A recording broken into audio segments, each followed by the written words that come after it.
The following is a presentation of the Belly Up Sports Media Network. The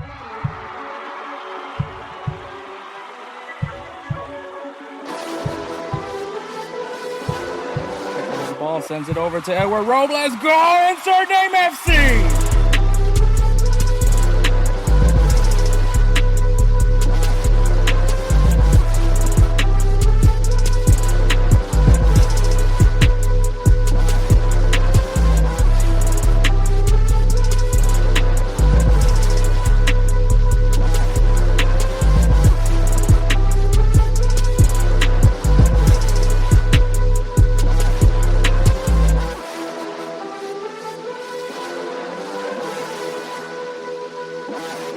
Let's go! Insert name FC!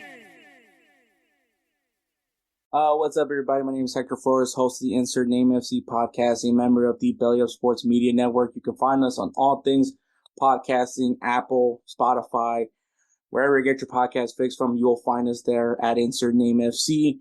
We also offer a full video version of this podcast, which is available on Belly Up's YouTube channel. So go to youtube.com, search Belly Up Sports, and you'll see us along with other podcasts that are available at Belly Up Sports. Also, check out their website, bellyupsports.com. It is up and running.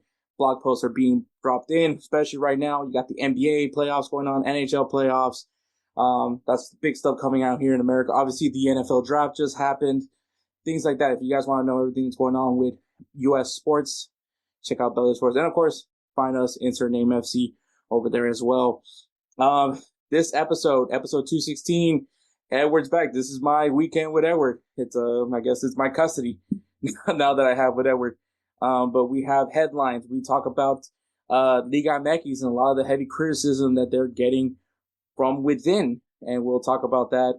We also talk about Jamie Vardy. He is set to be leaving Leicester City this year, and we'll see where he departs to. If what are his options for Jamie Vardy?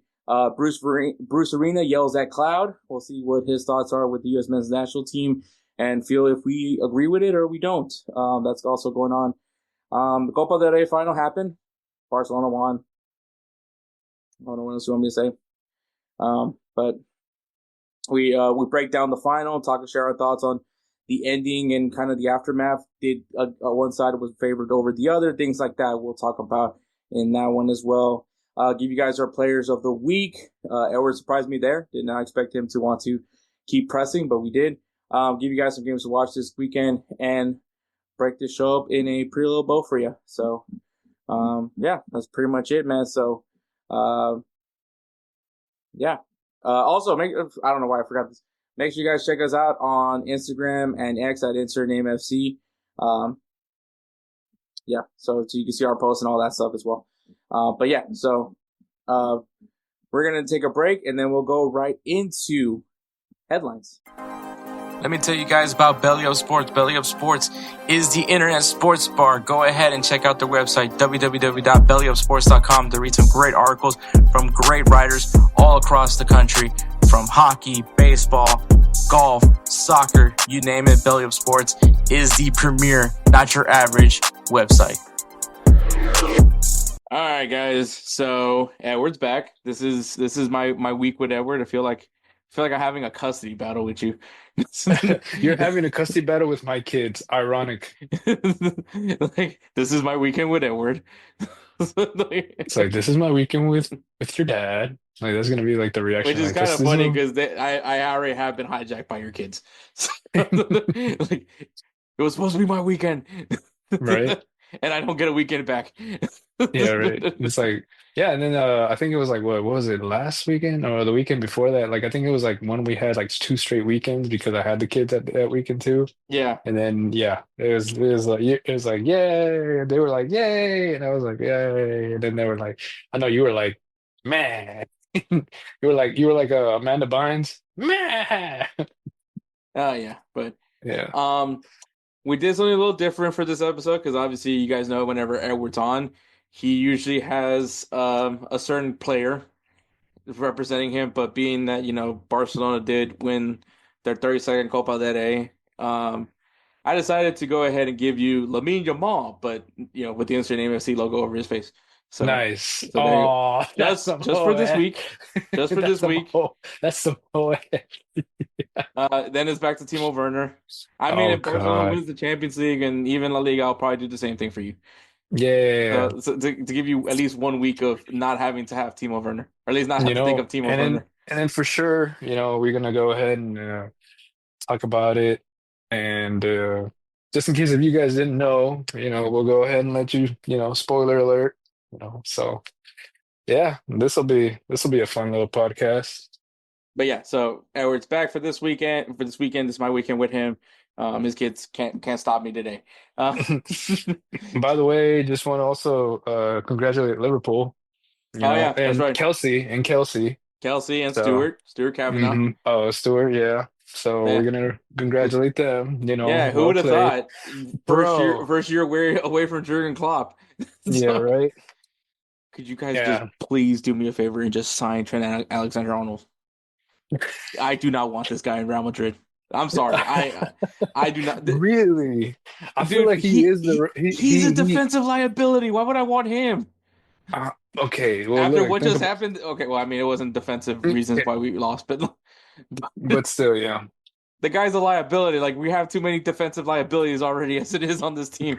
I don't need one He's more. like, we need a stone wall, not a chain link fence where it has holes. You know what I Bro, mean? like, God dang. we already have Lucas Vasquez. Like, I mean, like, what more do I need? Bro, hey, no, to be honest, bro, like that last goal was not Lucas Vasquez's fault. I'm gonna be on it. What, the It last goal? Yeah, the last one, the overtime goal. Because That even wasn't. It was Brahim Diaz's. Bro, I'm yeah, not. I'm not. exactly, I'm not. exactly. I'm not. Wait, why are you That throwing at Lucas Vasquez? He had nothing to do with the play. No, I know, that's what I'm Who saying. mentioned Lucas Vasquez? You did right now. Yeah, because in overall he's been a liability. Oh God.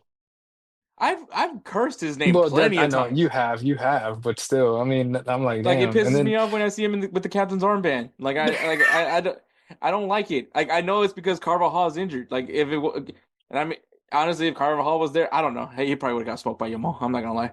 yeah, But he was. I mean, dude, Vasquez was getting smoked. And that whole right side for him on, bro.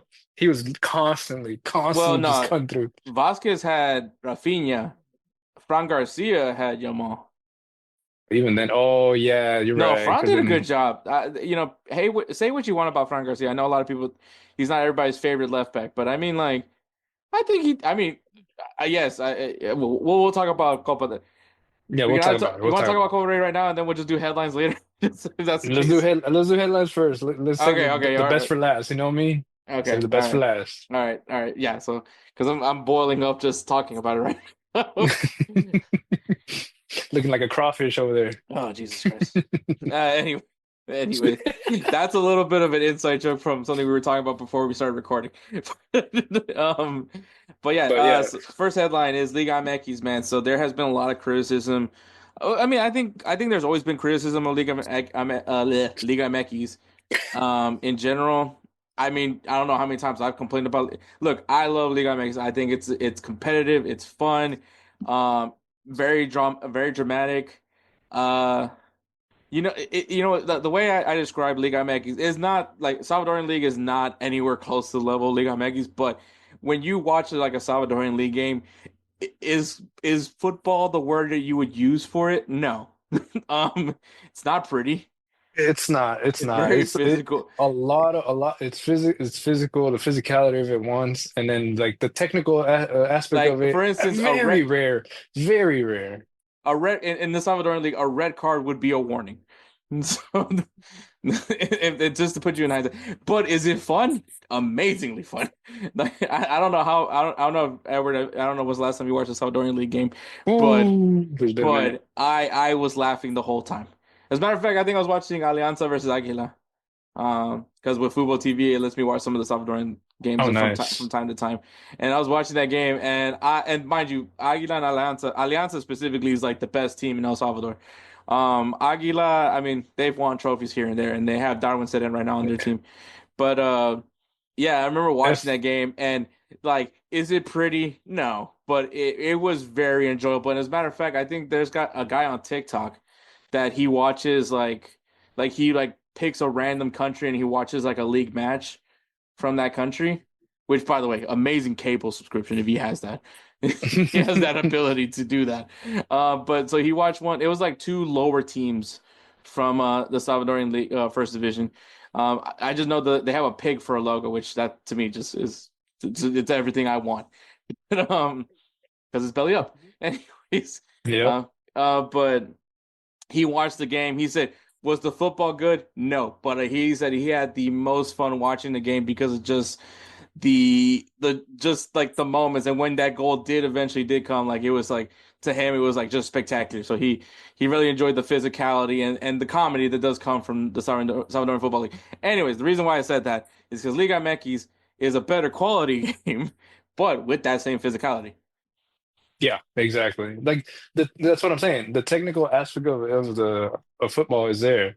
Like, you'll see uh these kids or even like, in their people in their prime in the Liga MX do these crazy skills. They'll do a Rabona, they'll go ahead and do like a back heel pass up in the air, media tijera, all this stuff. And I'm gonna be honest, the last time I saw the Salvadorian League, it wasn't like that. They would try it, but it would never play off. Um, I want to say the fields aren't that great either. So Oh it's like no. it's a lot of different aspects of it. But yeah, when the goal comes in the Salvadorian League, everybody of course makes a big deal because like the scores aren't going to be like you see something in Europe or in like Liga MX where it's like 3-1 or 4-1, 4-2. Like you see like goal scoring, a lot of goal scorers. These scores are like 1-0, like 2-0, like and at the most 3-0, like that. And it's the most. The thing is they don't come in like they're not technical. They're like it's all of a sudden it's just more of a long ball and the dude catches it and then just shoots it and either it goes out or it goes in. That's the way they play from what I remember. And So I'm like, just one more Salvadoran League mention. mhm. Just so there was a in the playoffs because the Salvadoran League has a playoff format. But in Metapan, which is the local club that most of my family support, they were in a I forgot who they were playing against. I think they were playing against Alianza actually. But they were playing, in their matchup, they had to stop the match because like the system overheated, so they couldn't like keep track of the score of the game. Oh And man. so someone had to like someone literally ran into that computer room with a fan. Like like Oh one yeah. of those basic Like like one of those basic wind fans. yeah, like the wind fans. They like whatever is out there. That's what's gonna be blowing to your face. Like Yeah. that's so.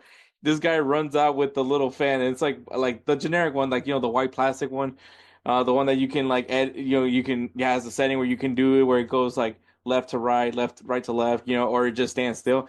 And so like he literally goes. You just see a guy runs over and puts it there. That was like the moment for me. That to me where I was just like, I love this league. This is the best. Where you're Hey man, just he was trying to keep the game alive, you know what I mean? yeah, I mean the game went on because of him. He was the hero. Um There goes my hero. did I think I posted an edit or something like no, it was something I put on my stories on Instagram where it had the hero from not your version, but Oh, no, Chad Kroger's version. But yeah, so oh yeah, I Liga remember MX is still fun. It's very much a fun league. Like I keep telling people, watch Liga MX. It's especially if you live here in the U.S. It's more accessible. You don't have to wake up early. You do have to stay up pretty late sometimes, but hey, like it's to me still like if you want something that maybe is not necessarily pure football, Oh, but I mean especially when they're doing the playoffs, man. Like you got to the stay up. the And rivalries are insane, man. Like that's like to me that's the best part is the rivalries. I mean, Super Classico, even though it's been very one-sided as of lately. Um, Tigres versus Monterrey, especially now that you have Sergio Ramos playing for Monterrey. Yeah, like the rivalries are intense. Like it's one of those things that you enjoy. But anyways, for those of you who probably don't know how Liga MX does it, they have two seasons. They have the Apertura and the Clausura, opening and closing season. Um, it's a table of 18 teams. Everyone plays against each other once for that opening and closing season. And then the best six teams automatically qualify for the playoffs, where and then 7th to 10th place get into a playing round. Now you guys already heard me preview this already, so I'm not going to go more in depth. But anyways, they go into a playoff, and then till you have winner, which in Liga MX in the playoffs they do two legs, including the final. So the final does have a second leg. A little different, but that's Liga MX. Is it the best format? I don't know. I think I like the like Edward. You can tell me how you actually. I'll let you go first on this. Like, do you feel like having a playoff format instead of like how everyone else does it in Europe, where it's just a table and whoever finishes on top of the table, like for instance Liverpool, that's your champion. Like, do you feel like that ruins anything for like how Liga MX does it, or even MLS, who has cool, you're first place on the table, but you still got to do this playoff to find out whether or not you're going to be the champion. Uh, I mean, you also have to think about it. It's like they don't have that many number of teams, just like how they would in the European League. You know what I mean? Liga So MX, I agree. MLS has like 30 teams, so it's more teams yeah. than than So their playoff isn't, it's not like to me, it's not required for them to have like, okay, we're gonna go ahead and do like separate them, east west, or they do like the EPO where they have like a no, that's not what different I'm. kind of I'm stuff. I'm not referring to that. I'm talking Oh, you're about not okay. having just a playoff after, like they literally, because the one of the biggest complaints that you hear from overseas is that it makes no sense to have a if you have a champion that has the that finishes in first place over everybody else, which is kind of people complain about with Inter Miami, right? They were the Supporter Yeah, Shield winner last year, um, best team in MLS, and then they get eliminated by Atlanta United in the first round of the playoffs.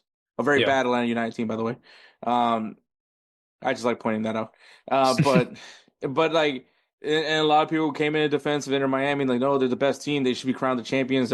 They finished in first. They were the best team. They had the best points and most points in all MLS teams. Highest actually set the record for most points by an MLS team. Things like that, and then obviously for them to go into a playoff to get eliminated, and now basically their season meant nothing, which I did mention that in back when we used to post like videos like TikTok and stuff like that, where I was like, does winning a supporter shield mean anything? Absolutely not. It absolutely means nothing. And it's hilarious that FIFA trying to find a way to put Inter Miami in the FIFA Club World Cup was like, hey, because you won this thing, we'll go, which then aged very poorly because then they got eliminated by Atlanta United. And now you have Galaxy fans thinking that, hey, we should be the team that goes to the Club World Cup, not the team that couldn't even make it past the first round. right. So like my question is just that part, not the like Oh, not the whole East versus West thing. Like that's not what I'm talking about. I'm just talking about like just having a playoff after you just had your I mean, season. I mean, I get So like what they're saying. right Like, now, yeah, example right now, Liga MX, Toluca should be now the champions. right. Like So if it went like how it goes, congratulations Toluca, you're now the Liga MX Clausura champion. Like that's what I mean. yeah, I know what you're saying now. So basically, I think it's kind of like their way to give, I guess you could say, the little guy a chance. You know what I mean? Like whoever's not even in first place, like they could do an upset. It's like, sixth place goes against first place. I don't remember how many teams actually go up against each other. I think like the eighth goes against first, second goes against seventh. Like, So how I think you haven't been watching Liga MX lately, but they have a nope. playing round now. Oh, okay. So as a matter of fact, right now we're they're probably gonna start playing soon. The first round of the playing games are gonna start, which is 7th and 8th place play against each other to see who gets the second place team, which is Club America, and Mm, that's Pachuca and Monterrey. So Pachuca and Monterrey okay. are playing to get the seventh seed. On the other side, you got Juarez versus Pumas. That winner plays against next week. Will play the loser of the Pachuca Monterrey game to see who gets the final playoff spot. Right. So that's how they do it now. Okay. I don't know if Now, you knew this, or no, I didn't. I didn't. I didn't. but now that you heard that, what do you think? Because I think it's utterly stupid. Yeah. Now that you explained it, because at first I was trying to defend like the way they were doing it before. Now it's just like, Well, yeah, okay, so if we were talking about like the way they did it, like the last format that they had, which they had like what, like 12 teams. Actually, I think it was 12 like teams. more teams qualified. I think it was like I think, there's like four automatically qualified, right? Yes, you had like wait, four teams automatically qualified. So yeah, you still had 12 teams. Well, yeah, more teams qualified for some sort of playoff, the reclassification, you're right. right? So like, yeah, no, and I mean, was that one bet? Not really. I was kind of like indifferent on it. I don't think I liked it too much, just because like you already have 18 teams and you already had 12 teams qualifying for a playoff. Like, and same thing with the MLS. My biggest complaint is you have too many playoff teams. Like, just shrink it down, shrink the number down, make it feel like you are in fact having the best teams competing for each other, competing against each other. You know. Yeah. But the old format, from what I remembered, I think it was just 8 teams. Like top eight, you're into the playoffs. From what I remembered, I can't really recall. It feels like so long ago. It was post COVID, Yeah. pre COVID. Pre-COVID. I was like, post-COVID. I was like, wait, Yeah, because wow. this whole thing started. This format started because of COVID. Now Right. that I'm thinking about it, and they just kind of went with it, and now they have this new format, which I think is utterly stupid.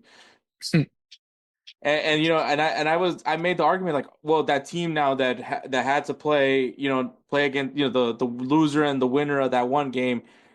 That team had 3 games, have played 3 games now. We'll be playing 3 games because like what? There's always a game on Wednesday and then there's a game on the weekend, right? For Right. Liga MX. So now this team that just qualified for that last playoff spot has now played a total of what, like 4 games in a week. Oh, yeah, yeah, yeah. Like in a span of a week, they played already 3 games. Like that's like a huge disadvantage. But I guess and I mean I made that argument, and then of course Club America, the team that gets that stupid spot, ends up winning the whole damn thing. So there goes my argument. But Right. to be fair, it is Club America. They're just too good. They're just too stacked, man. Yeah, I hate that they're so stacked, but of course they would be the team that would break that argument, but or bust that argument for me. But anyways, but yeah, so like the playoff format, a lot of people have issues with it. The other part is the promotion relegation side. Like, because of COVID, they actually stopped promotion relegation. It's supposed to be coming back in 2025, so I'm assuming when the Apertura kicks off uh, later on this year, that's going to be where now we have promotion relegation again. But I don't know, maybe they might talk about it because this is where like tinfoil caps, Edward, Hmm. where people were, because I believe 2020, I believe that's when Chivas was like really bad. And I mean like really, like I mean they're bad right now, but I mean they were bad. Don't let Andrew hear you say that. Like, well, because what they were like going through a coach like almost every season. Right.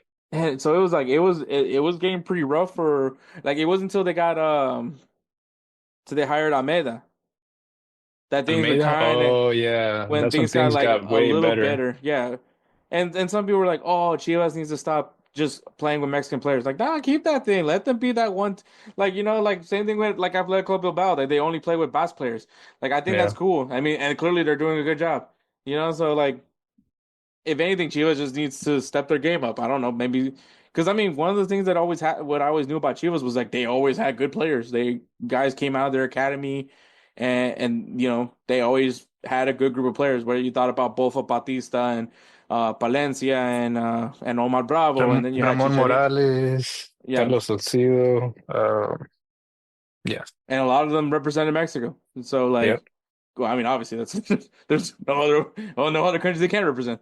So I guess unless you're Cade Cow. Off of technicality. Oh. Like, I just love looking at that like when they do the national anthems, and you just see them panning, and you just see Mexican player, Mexican player, Mexican player, kind of Mexican player. For those of you who don't Yep. know, K Cow is Mexican American. Um, I even have to remind myself sometimes when I look at him, but Just the name throws you off a bit. That's it. very very Cali boy is what I'm saying. But yeah, like even the whole promotion relegation thing. I don't know. We'll see what happens. But Edward, tell me if I'm wrong here. But like, and I think the only reason why I know this is because of Club de Cuervos. Yeah. Um, there's some shady stuff that happens with promotion and relegation, right? Yeah, Like sometimes. because so if you guys don't know, also the one of the other glaring issues with Liga MX is that you have multi ownership groups that own multiple teams, and some of you may think that doesn't sound that weird, but like for instance, like I think when Chivas was on the verge of getting relegated, there was a team that was under the Chivas umbrella that was getting set to get promoted, and so essentially they were like, "Oh, we're just gonna rebrand them as Chivas."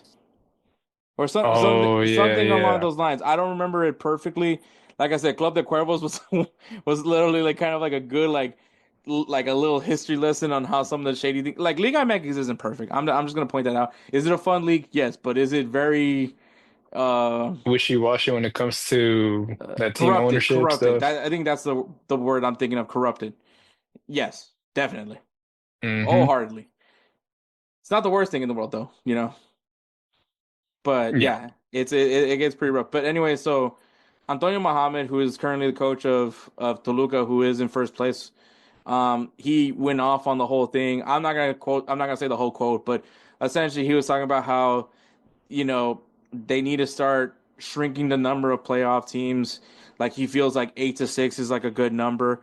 He also was like, you know, we haven't played a game, right? Because like everybody that the top six teams, they have to wait to find out who's going to be the last two playoff teams, right? So like is it an advantage? Maybe I don't know. The whole rest versus rust thing. Some teams maybe prefer to have some games, play a game, whereas others are like maybe they like the whole idea of being able to rest your players, get them healthy, and all that stuff. And I mean, technically, you could play like a friendly. Technically, I'm not saying you should, but you could. I know the Dynamo have done that a few times, but it's usually just against like some random college. There's nothing like too crazy. Um, but yeah, like you talk about the whole like if you were to shrink the teams down, do you feel like you get like a better product because you're at least guaranteed like the good teams that season is gonna be competing against each other, whereas you have that one off team that was like that team was bad. Even though I ended up rooting for that team anyways. I'll be honest with you. I root for the underdog, but Yeah, but yeah, I get what you mean and everything, and I'm in 100% agreement with you. I just I don't like the way that they're doing things now. I guess now that you explained it to me, like and I then the one thing that pisses me off the most is I'm hearing an echo here. Is there it is. I think that's coming from everywhere. That's fine. Um, is to it is the tie on aggregate rule. Because once again, they're 2 leg games. Like once you're in the playoffs, it's 2 legs all the way to the final. Obviously, the final you have to go to extra time and you have to go to penalties. But in let's say the semifinal, so let's say it's Toluca versus I don't know Club Leon, and they're tied on aggregate. Let's just say Toluca won the first game like 2-1, right? And then the second leg, Club Leon scores one to make it 2-2. But because Toluca is the higher seed, they advance. So there's no extra time. There's no penalties. Because Toluca is the higher seed, they automatically advance. Like, I get it that you're trying to preserve at least that you're gonna have a good semifinal or a good final. But come on, man. That's like for Club Leon, I mean, that's like a momentum changer, right? Like you're like, oh shoot, we're about to go into extra time and we're gonna take down the first place team, right? And you ruin it because now they have to like try. I mean, yes, they should be trying to score a second goal to be honest, but at the same time, like it's like to me the drama comes in when you have that extra time, right? yeah. So it would have been fun. It would have been cool. Everyone would, I would have been like Joe Rogan every time he like announces an MMA match. Like, like it does become exhilarating, but that's one of my things that I can't stand. Like I wish that like if it was tied on aggregate, you go to extra time, you go to penalties if needed, and you duke it out for that to make it to the next round. But yeah, no, there's a lot of flaws in Liga MX, man. lots and lots of falls. But and then I think another issue is just multi ownership, man. Like that does need to be. I mean, let Liga MX alone. And Edward, I don't know if you knew this, but I mean, as a matter of fact, the big storyline that happened in the FIFA Club World Cup was Leon, who had a spot in the Club World Cup, had to be taken out of the Club World Cup because of the fact that them and Pachuca are owned by the same group. Right. So they were ineligible to compete because Pachuca was there. And obviously now I think it's gonna be Club America versus LAFC to see who makes it to the Club World Cup. But which is kind of deflating because this team won the Champions Cup, the CONCACAF Champions Cup. Like they earned their spot in it, but because they're owned by Pachuca, which in reality I think I also agree that maybe there shouldn't be multi-owned clubs in my opinion, at least in the same league. Like I know Man City Group is a that's a whole thing, but like to me, like if it makes more sense what they're doing because they don't have what was it, conflict of interest? Is that the word? Yeah, the conflict. Yeah, that's exactly right. Yeah. So like for instance, like Azteca, the TV channel, Edward, Oh yeah. Gee, I Maz- wonder who they belong to. Mazatlan and Puebla, Hmm. like they own those teams. A network. I, I don't know. That seems a little weird. I mean, they didn't make the playoffs, so I guess that really it clearly doesn't work for their part. And then you have Grupo Caliente that also has Tijuana and Querétaro, and I think Caliente isn't they sponsor like a lot of the team's jerseys. I think it's weird. That's all I'm saying. Caliente? Yeah, Caliente, Caliente. I I think think I've seen. so. I think I've seen them on some of their kids. I don't know, man. These Liga MX kids are like walking billboards. So they're almost like it's like if NASCAR, basically if a NASCAR car. NASCAR car.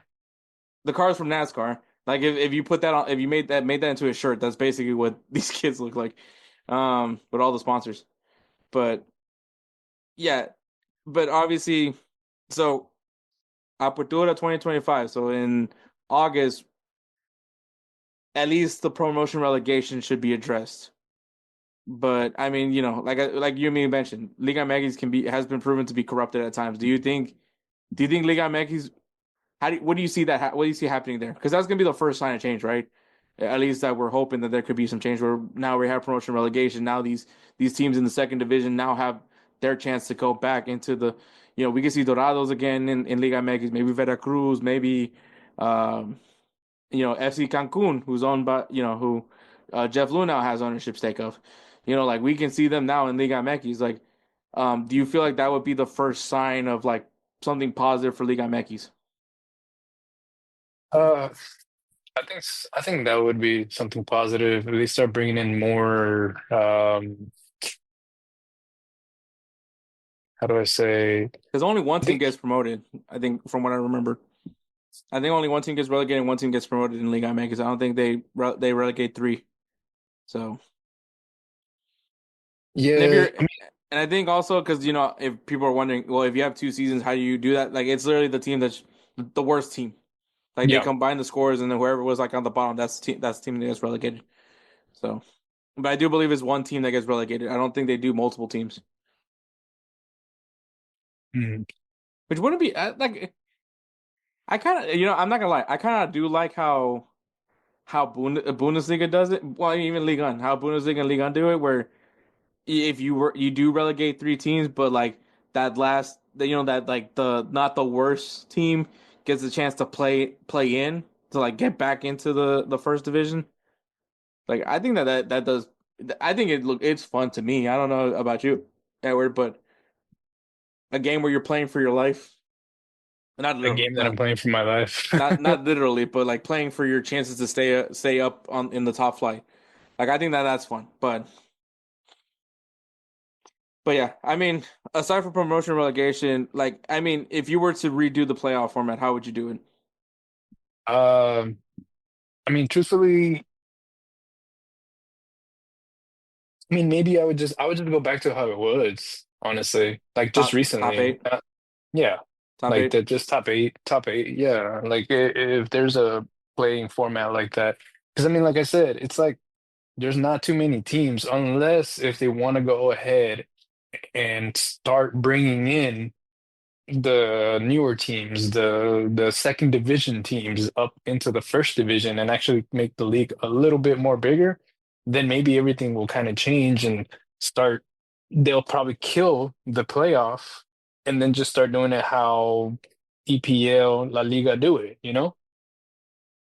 I'm trying to They'll see start like, doing it like European. Because I mean, you do have like the second division. Dude, think about it. How long has it been since you seen Morelia up in there? oh, Morelia More, got disbanded, and then yeah. but then a group of fans. I think was there a group of fans that brought him back, Yep. Yep. because That's what I'm saying. Mazatlan is technically Technically Morelia. Morelia. Yeah. But I'm saying like they can actually bring it back. There's also other places that don't have like a soccer team, like an official soccer team that they can go ahead and make one.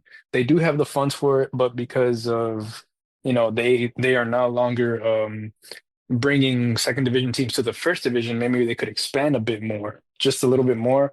They wouldn't have to do the playoff style that they do. They could just go straight to the tables instead of doing Hmm. a liguilla, the apertura y clausura. I know that's been the way they've been doing it for years. They could still keep it up. It's just like I said, if they bring in more teams, then of course you might have to change the format. But if you don't bring in the more teams, then I just say uh, top eight. That's it. Hmm. Top eight, liguilla, apertura, clausura. No, yeah, for sure. And I mean, I agree with you with those three, and then I would remove the aggregate goal rule. Like I think if you're tied on aggregate, you got to go to extra time. Yep. I think it goes right down to it. You played two games, you haven't decided a winner yet.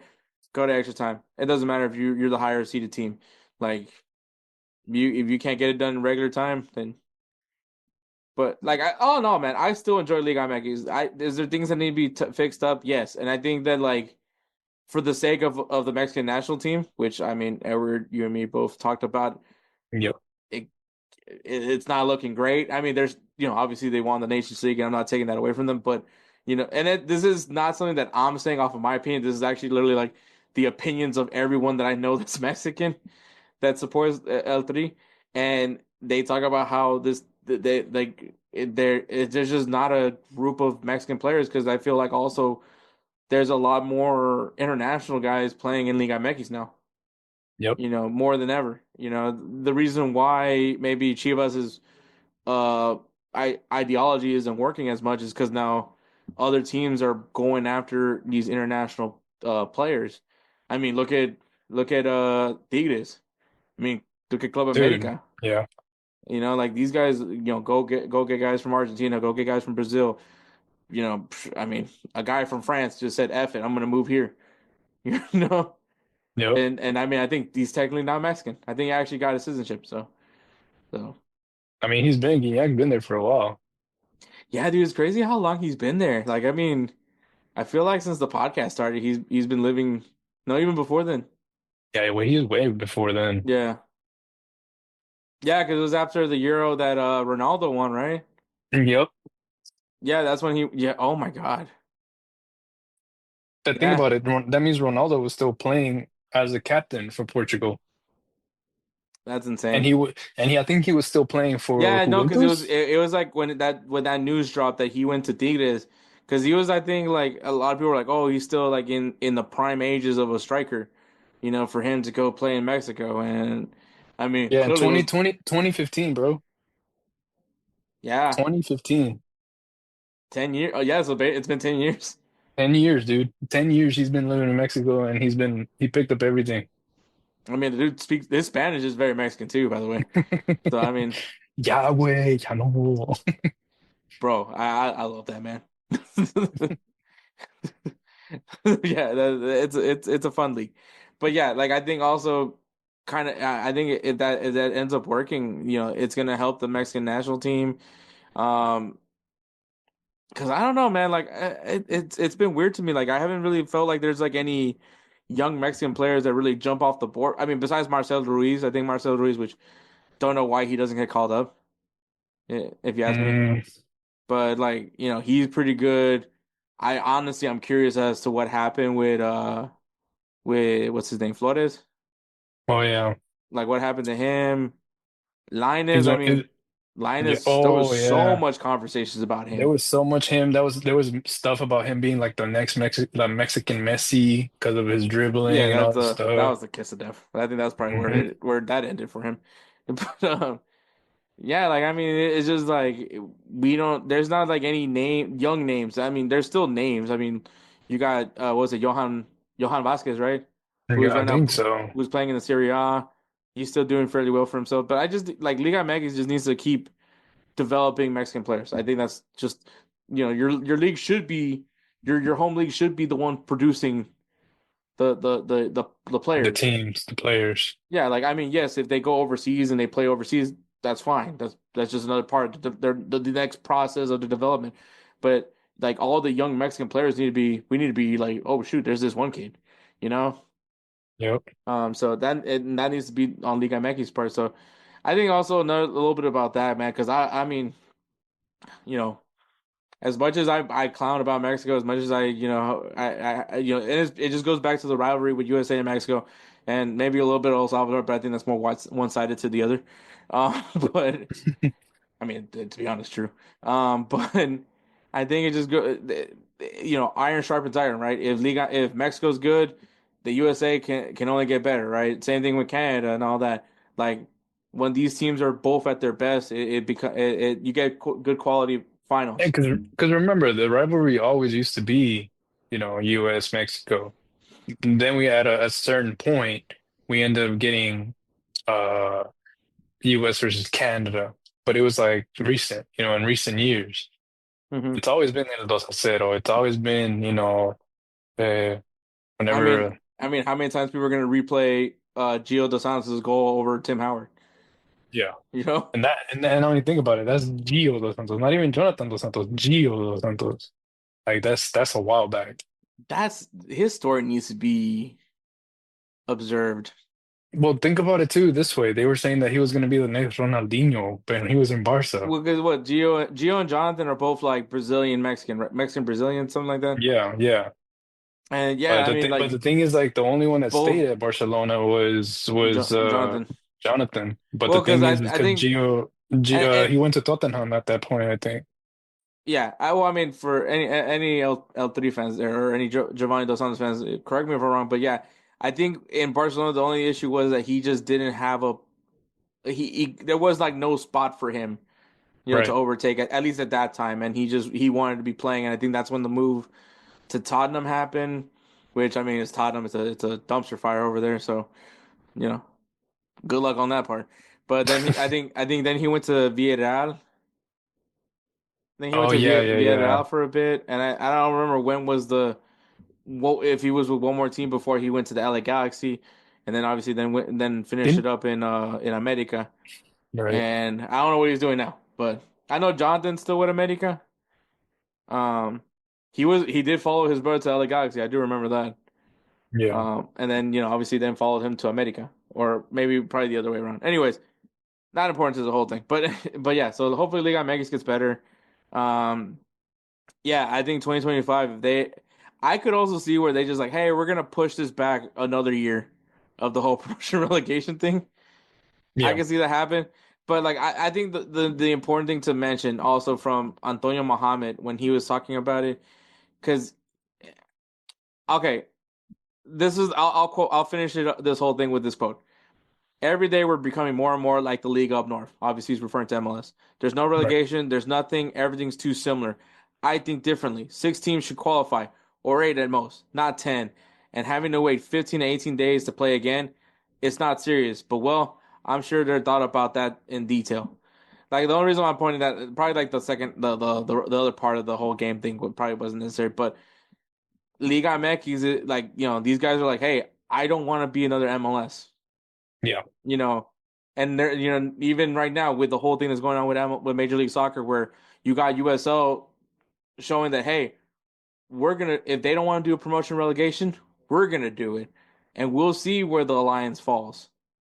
Like, let's see Yep. where U.S. soccer fans really stand. Like, do U.S. soccer fans do care about promotion relegation?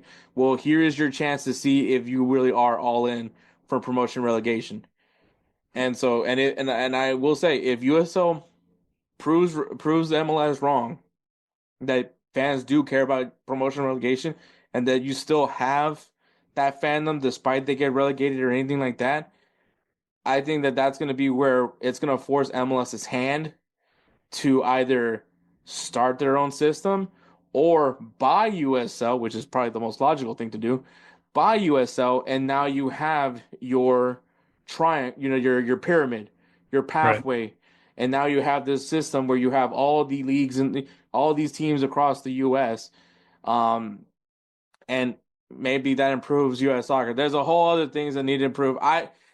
The reason why I don't dig too deep into promotion relegation as far as for U.S. soccer goes is because I just don't think that's the end all be all solution to all the problems that involves with U.S. soccer. Like, Right. okay, cool, the league's more inclusive. I'm all for that part, but do I think that solves the whole U.S. soccer problem? No, it doesn't. And that goes back with the whole pay to play. Pay to play is still going to be a problem. I know people say that there's scholarships that MLS academies offer. Yeah, that's some scholarships. That's not all scholarships. So, Yeah. that's a whole can of worms that I'm not ready to open yet, just yet. But yeah. Anything else you want to say before we move on from Liga MX? Nope. You kind of covered all the bases, sir. I appreciate that. All right. Speaking of that, Astros just beat Kansas City. Thank God. Hey guys, this is Hector from the Insert Name FC podcast, here to tell you guys about Canada Dips. It is a great tasting, superior alternative to traditional dip, using CBD in a way that is radical, enjoyable, and effective. It comes in 5 core flavors: wintergreen, mint, citrus, mango, and American spice. Canada Dip CBD is the new evolution in dip, allowing guys to enjoy great, long-lasting taste without the downsides. If you guys want to go ahead and try them out, use the code BELLYUP20 at CanadipCBD.com. Once again, BELLYUP20 at CanadipCBD.com, and you'll get yourself 20% off your purchase. Thank you again for Canadips for being a great partner of Belly Up Sports. Jamie Vardy, Everett. I just want you to say what your thoughts on Jamie Vardy, just in general, not anything right now about what we're He about to talk about, but just okay. when you hear the name Jamie Vardy. He is a journeyman. He is a journeyman striker that basically brought out Leicester City from the darkness whenever they first started up in the EPL, because everybody was like, "Damn, who is this guy? Like, how is he scoring all these goals? Like, how is he doing everything possible to, make sure these guys don't end up losing?" He was the one scoring all the crazy ass goals and stuff for them. Mind you, I think Jamie Vardy at the time was considered, a bit on the older side compared to all the strikers at the time when Reinier was being the coach. But I mean, dude, Jamie Vardy is just a hardworking badass. Like, that's how I see him. He No, doesn't yeah. take he doesn't take anything for granted, to be honest with you. Like, I think because maybe because of his humble origins and being a family man, maybe like that's I why I mean, I think. think wasn't this guy like at one point just a part-time player? Because Yeah, I think he worked. I think he was a like a blue collar guy. Um, in the meantime, also playing, but yeah, he was playing like in the lower divisions in England. And then obviously gets his opportunity with Leicester, and I think obviously the rest is history. I mean, that Leicester team, by the way, like all the talent that they got, and I mean, everyone always asks like, oh, what happened to Leicester, like a team that shocked the world in 2016, which is crazy to believe, well, 2016. yeah. Well, Um, everybody, well, what you call it? almost 10 years, almost 10 years when Leicester won the Premier League. But I think like what happened to that team, and it's like is the reality of the game. It's the good teams they stay good because they buy the players from Yeah, they buy the players, the and I good mean players from the other that's teams. So, and that's and exactly what happened. that's exactly what happened. You have N'Golo Kante going to Chelsea. You had um who was the Algerian winger? Mahrez. Mahrez went to Mahrez, Manchester yeah, City. Drinkwater went to Chelsea, I believe, as well. Um, the basically a lot of the guys from that team left to the point that the only player from that 2016 team that I believe is still there was Jamie Vardy. And obviously then they got relegated, got promoted up. I believe they won either an FA Cup or a Carabao Cup. I think it was the FA Cup that they won. Also in between all this, but you know it. But all this happened for Jamie Vardy, and he did get a look for England, I believe. I don't know if he got called up for any major tournaments, but I do remember him getting called up for England. Um, but a guy that maybe many people didn't expect for him to have a career had a career, Yeah.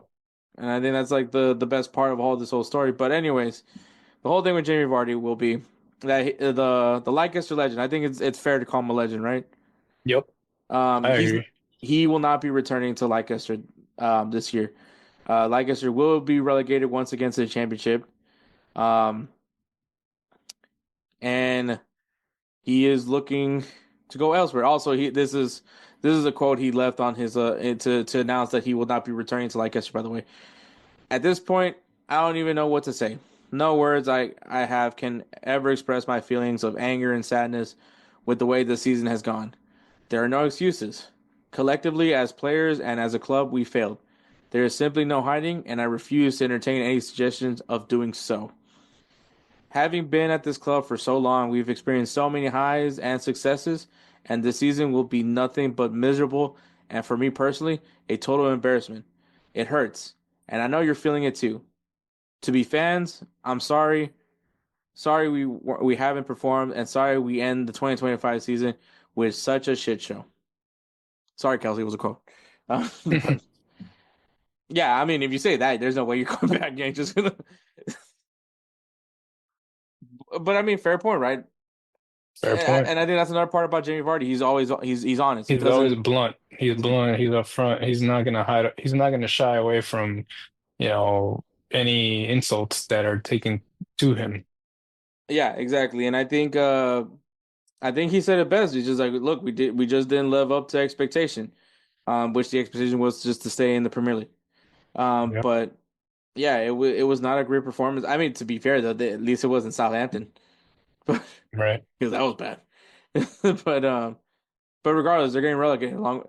And you know the three teams that got promoted up to the Premier League this year are all getting relegated. But and I mean to be honest with you, like, can he grind it out another year in the Premier League? Can he grind? I mean, not obviously not in the Premier League. Can he grind out another year in the Championship? Probably not. I mean, the dude's 38 years old, Yeah. and obviously, as I mentioned, that age, there's a certain league that has piqued interest in. Actually, there's two leagues to be specific, to be honest, because Saudi Arabia has also dropped some interest in Jamie Vardy.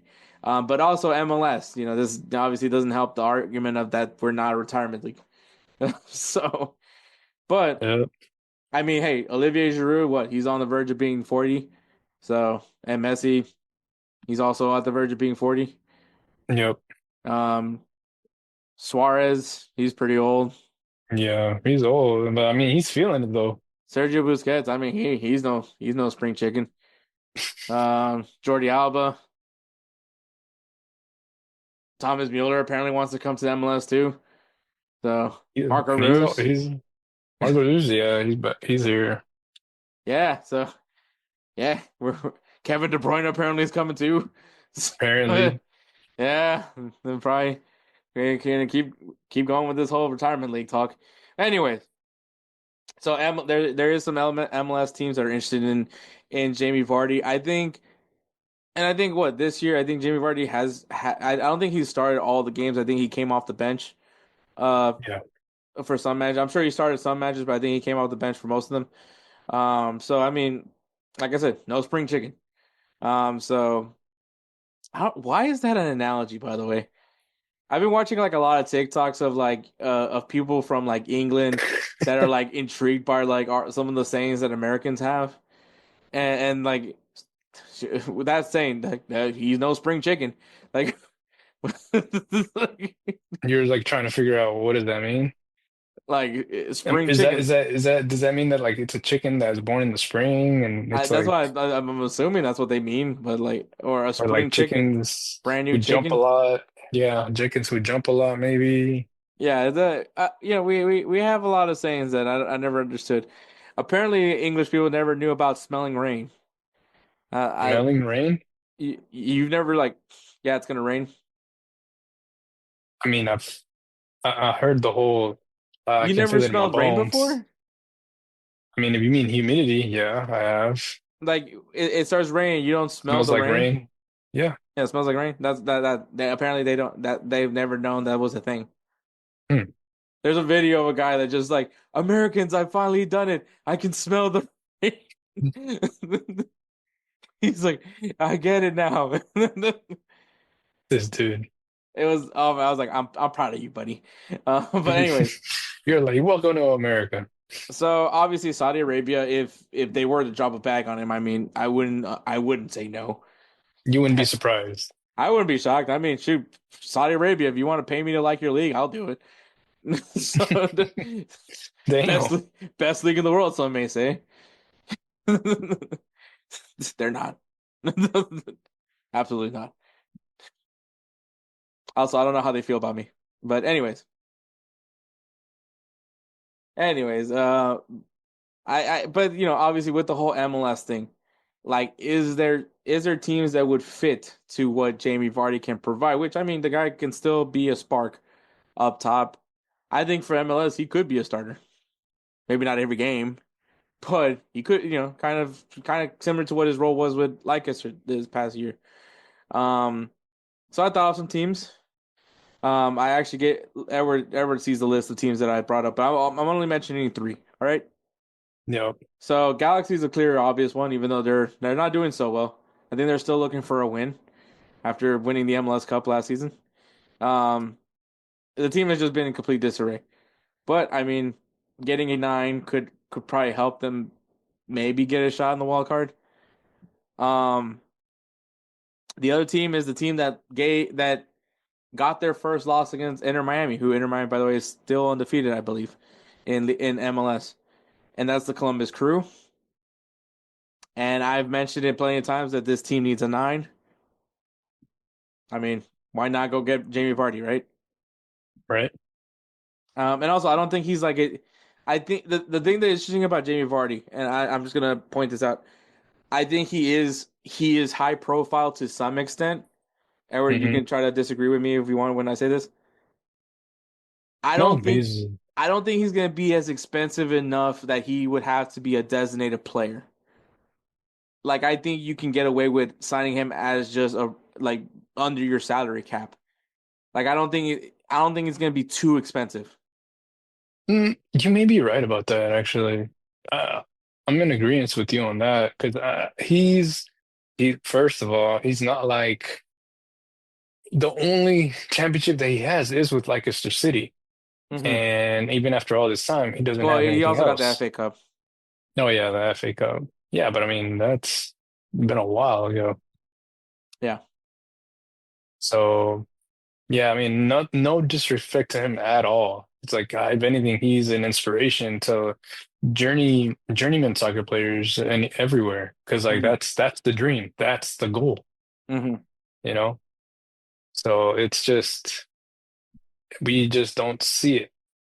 Like, I You know think what I mean? I think he's obviously everyone recognizes him, right? As Jamie Vardy, as the guy that for what he did with Leicester. Like, I think as amongst people that at least people that follow like the Premier League and just football in general, like, you're gonna know who that guy is. Is Yep. he gonna attract people? I think to some extent, yes, but he's not Messi, obviously, and he's not even Jordi Alba as far as like Mhm. popularity goes. Like, The and only wasn't reason, look, I'm gonna tell you straight up, and it sucks to say this, but the only reason why Jordi Alba is even relevant is because Messi thinks highly of him. Yeah, but I mean, but I mean, like, who's more recognized? Would you say was more recognizable, Jamie Vardy or Jordi Alba? And I'm telling you this, I would be more excited, and I'm telling you this as a I Barca no no fan, no. I know the excitement part. I agree, but I'm just saying, like, who would be more like, oh shoot, they got Jordi Alba. more Oh shoot, known, Jordi Alba. yeah. Yeah. Once again, no disrespect to Jamie Vardy, even though Jamie Vardy, No disrespect at all. Like I said, I'd rather go watch Jamie Vardy play over Jordi Alba. especially if it's just Jordi Alba on the field. I mean, dude, I mean, honestly, dude, I feel like Jamie Vardy could still score some bangers out of the area, dude. Hmm. The highlight of Jordi Alba's career is just the that your kids thought that he was Messi for 1 second. Yeah, dude, honestly, that's literally what that was, and it was just pretty sad because then after that they wanted to leave, and I was like, I get it. Yeah, but anyway, so LA Galaxy, Columbus Crew, and I think the other team that I would be thinking of, because I feel like they either a team. Oh, I mean, LA Galaxy. Okay, I'll push the LA Galaxy to the side just because right now they're not doing great. But Columbus Crew for sure, they're a contender, right? So this is, I think ideally he would want to go somewhere where he can compete. Columbus, very blue collar. Ohio's a very blue collar-ish city. Not classy, nothing sexy about Ohio. Um, if you say Ohio, you probably think of LeBron James. You know, once again, not the sexiest of places to if you think of it when it comes to Ohio. Um, so maybe that fits with Jamie Vardy, right? Right? you know, Came from that grind, that blue collar kind of environment. I think that'd be a cool spot for him. I think San Diego FC would be very interesting if he wants to go to California. San Diego looks really good. I think that they definitely could use a striker. I think you pair him with Chucky Lozano, and Dreyer looks amazing right now in San Diego FC. Mind you, San Diego is also the newest team in MLS. So you have all that, right? The all pizzazz. You got San Diego, beautiful city, right? San Diego. I mean, maybe he can not in their first year win an MLS Cup. I mean, how cool would that be for his legacy? I mean, he's Yeah. got the ultimate. I think he's got like the ultimate like legacy flex. By the way, because he got to win the Premier League when Manchester United wasn't that terrible. Yeah, that's saying something. That's saying something. Like all the teams in that Premier League at the time, they were decent. Yeah, They were actually fairly decent. All the big name teams, Manchester United, Manchester City. Because I believe at that time, Manchester City, they had decent Arsenal wasn't company in good. defense. Arsenal wasn't very good that time. But yes, the Manchesters were kind of both going toe to toe. I think Chelsea was actually pretty good. That Chelsea was good. I think Frank Lampard was still playing. Poch was still with Um, Tottenham. Pochettino was still And there. also, by the I way, think that was probably like the best. This is the one nice thing I'll say about Tottenham for today. Like when Pochettino was with Tottenham, that was probably like the best I ever saw at Tottenham. So that's my one nice thing to say about Tottenham for today. Um, but yeah, and then I think the other team, so Columbus Crew, San Diego FC, and I would say Seattle Sounders. I just think that culture right there in San Diego, they would want, and Seattle would just embrace him. They need a nine. And yeah, once again, they need him. They need a nine in that position, and I think they need to show up in the goal scoring. Jordan Morris is just not that guy anymore. nope. So I think if Seattle wants to stay in playoff contention, a guy like Jamie Vardy, they just got Kent from Rangers as well. You know, why not stack that? I mean, defensively, I think that Seattle could be really good. They just need to start scoring some goals. So, and they have Jesus Ferreira, and they still haven't been able to score goals. So, I think to me, Columbus Crew, San Diego FC, and Seattle Sounders, I think are like the prime locations for him. If he wants to go somewhere, he's going to contend right away. Yeah. No, I agree. Obviously, Edward has no idea because he doesn't watch MLS. No, but I mean, I agree. Like, he doesn't need like a big name team going after him. I feel like maybe more homey kind of team, something that's more quiet. Like, I feel like that would be his deal. Like, that would be his shtick. Like, because he just seems like that type of player. He doesn't seem like I want to go play for let's put it this way. Let's say that for some odd reason If they'd he be goes to like, LAFC, that'd just be so unfair. no, well, for one, it's not even that. It's just for example, like let's say America throws their hat in the ring, and then you got, like you said, Ohio, something Bro, small. I think Jamie Vardy could get me to like America. Well, no. Here's the deal. Because Jamie, He's not an America player. Like no, he's he's not. not. He's more of a just Also, hometown kind of. yeah. It's like, let's put it this way. It's like having Guiñac in Tigres. You know, it's So, just so you he's. really like the Columbus idea then? I mean, yeah. He would actually belong there. As much as, let's say, I would want him to be, let's say, for Dynamo. Like, I feel he would love it here. I feel because it's very chill. It's not nothing crazy. But yeah, honestly, I would love to have him in Houston, but Houston already has Ponce, and yeah, so. And I mean, he literally just scored yesterday against Austin. Also, fun fact, I don't know, Edward doesn't really care too much about MLS, but for some reason he doesn't like Austin FC. So Uh, it's that's just too I sh- fruity. I just think it's so funny. It, He's it like, sucks I, that it I sucks don't that care for Matthew this league, but I McConaughey. just don't like Austin. Yeah, it's like it just sucks. So it's like Matthew McConaughey, great guy, and then he's part of Austin FC. Damn it. Like It's some just so fruity funny. ass. I'll be honest, like Austin's just kind of fruity. No offense to my Austin people. Your family's from I got Backstrom. fam. Yeah, I know. No, well, no, they grew up and they lived in Austin. It's just I don't know. I always thought it was like the Austin is snooty. so weird, man. Austin is such Like a I feel weird city. like Austin is the snooty places like compared to Houston. It's snooty, but then super hippie.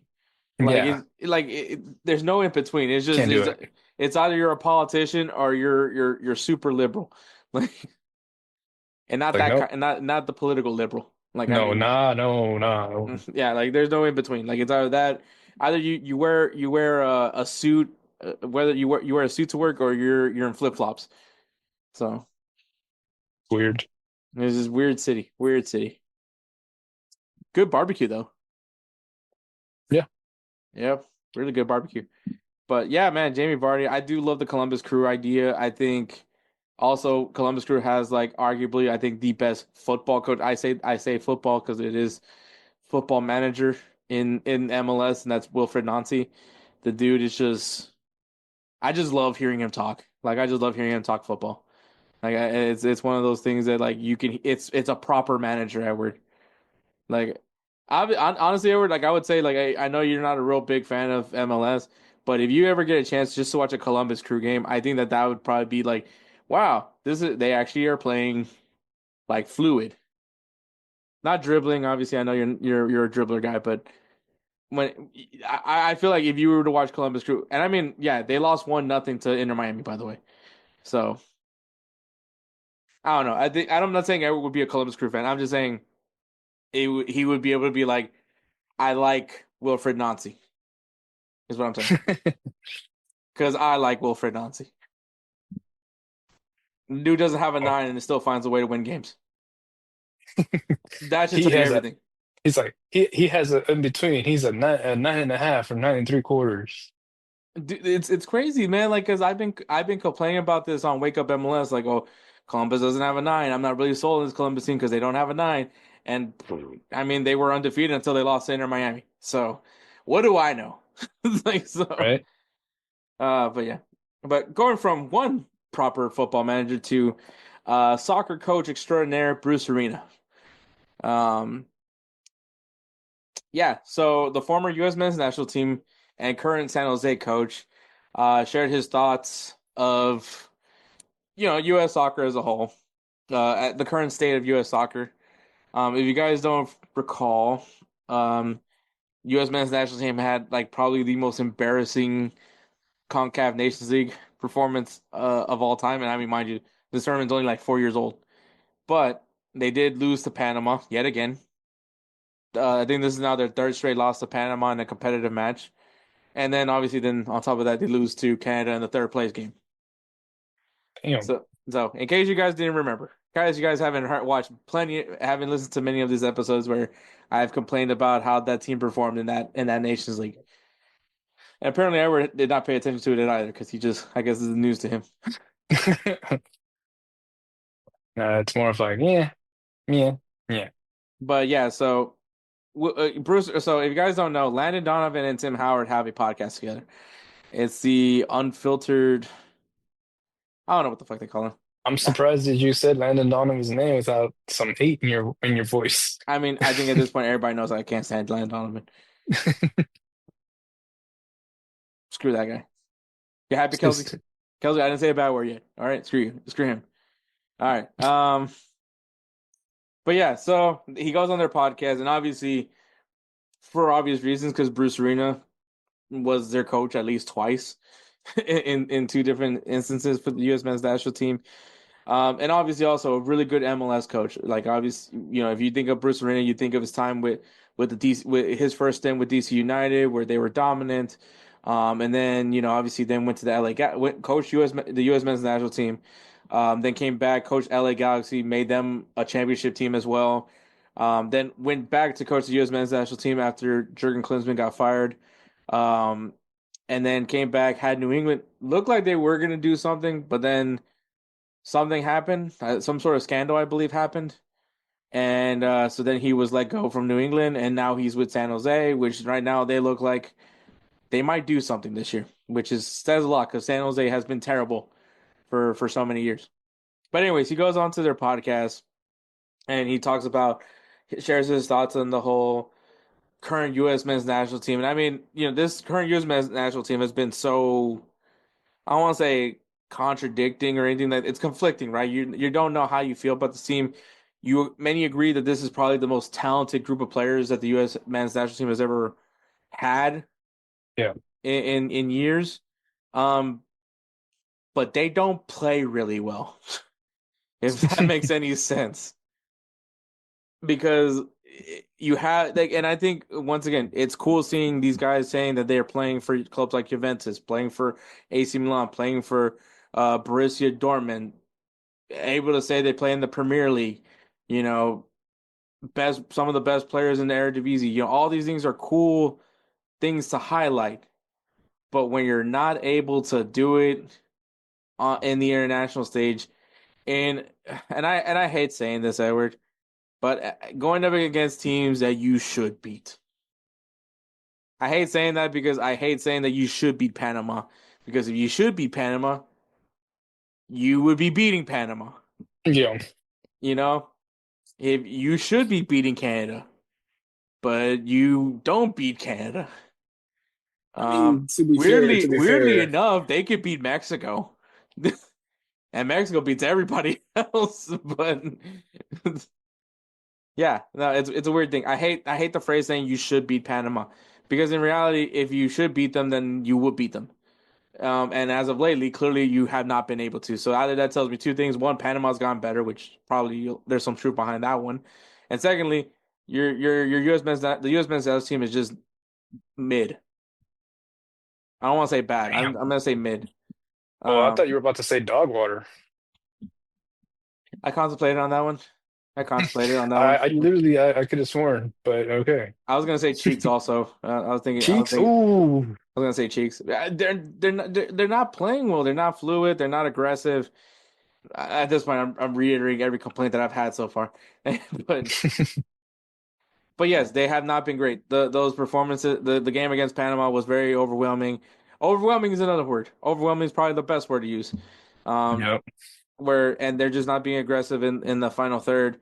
Um, is it Pochettino's fault? Partly, but at the end of the day, it's mentally. Like everyone keeps saying like if the 2014 U.S. men's national team played against this U.S. men's national team, the 2014 team takes it clear, and that was not a talented roster. Yeah. But man, did they have some mentality. Mind you, that Mm. 2014 team, by the way, they came out of the group of death, right? They got out of the group that had Portugal, Germany, and Ghana. Yep. Those guys, that team is who we're referring to. And some people have even gone further back to the 2002 team, The 2000s, yeah. which I mean they eliminated Mexico in the round of 16 and then get eliminated after that. But anyways, I mean, they got eliminated by, was it the world champions, Germany? Like, or 2002 was close to? Brazil. Oh, yeah, yeah, yeah. 2002, but they got eliminated against the finalists. Hmm. Yeah. So, I mean, it's not, and then it was against Oliver Kahn. Yeah, So, I mean, it's not a bad deal. that's true. And I think more and more Americans need to understand like that's where we have that's honestly where we are. Where we're It's just like like let's put it this way. Right now, our peak right everybody, now. People say our peak is beating Spain. Our peak was losing to Belgium in that oh, in yeah. that And then, yeah, yeah, because that was them in Belgium, dude. I that mean, was like the best game. Like edge of your seat. Like if you weren't affiliated to Belgium or USA, you probably had the time of your life because that was a very intense game. And this was like you. I think you were gonna say this was like the peak of the prime golden generation of Belgium. yeah. So, That's I was like that Belgian team was damn strong. which by the way, I still point out that Tim Howard should have won the Golden Glove from that Hey, performance alone. no lie, yeah. That performance alone should have gotten him a Golden Glove. But anyways, yeah. So there's a whole lot of conversations that are just coming back. It's just a lot of people feel like it's old man yells at cloud. In reality, it probably is. Definitely Well, is. and then that's what I was gonna say. I was like, I guess maybe because we also keep going back to these teams, to these games, to these performances, and then that's when we're all like, And then we're it's all kind of, these former U.S. men's national team players. You got Alexi Lalas speaking off. You have Landon Donovan speaking. yeah, You have Tim Howard speaking. You got freaking Eric Winalda on Goals TV speaking about it. Because these guys come from teams that played with balls and grit, and that's not what we're seeing from this current U.S. men's national team. Once again, as talented as this roster is, we haven't seen them play with very much grit. yeah, But anyway, correct. so here's the quote from Bruce Arena, and then we'll talk about it. If you look at every national team in the world, the coaches usually are domestic coaches.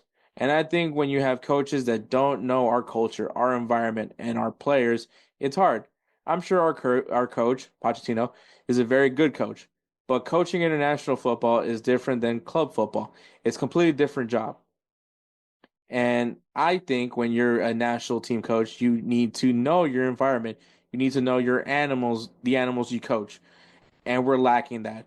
If you're an American coach in a US team, you know the culture, you know the pride and how important the national team is. I think when you bring in somebody from the outside, they don't understand it, especially in our country because we're so different. You ask me, do we lack that kind of pride? I mean, I'm watching and I'm shocked that we can't beat Panama and Canada.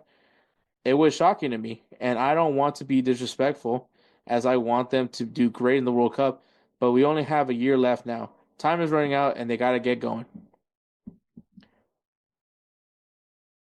I mean, he's not wrong.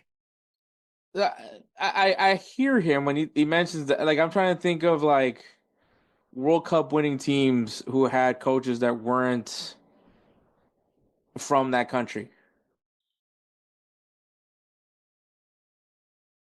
I mean, Argentina. I mean, it's Scolari, right? Lionel Scolari. Yeah.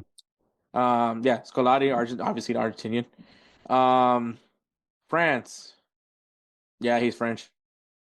Um, what was after that one? 2018, right? No, that 2018 was France. 2014, Germany. Yeah, German coach. 2010, yeah, Spain, Spanish coach. 2006, Italy. Was that an Italian coach? I think so. I'm not sure. I'm not 100% sure, man. I mean, anyways, the last World Cup winners have all had coaches from the same country. I don't know. Is that important to have like a coach from that country? Mm, let me see. So I remember Luis Felipe Scolari. Yeah, for Argentina, and then France had the I can't remember his name, but I know he's French. And then obviously Germany. I mean, come on, low. I mean the guy the ass sniffer.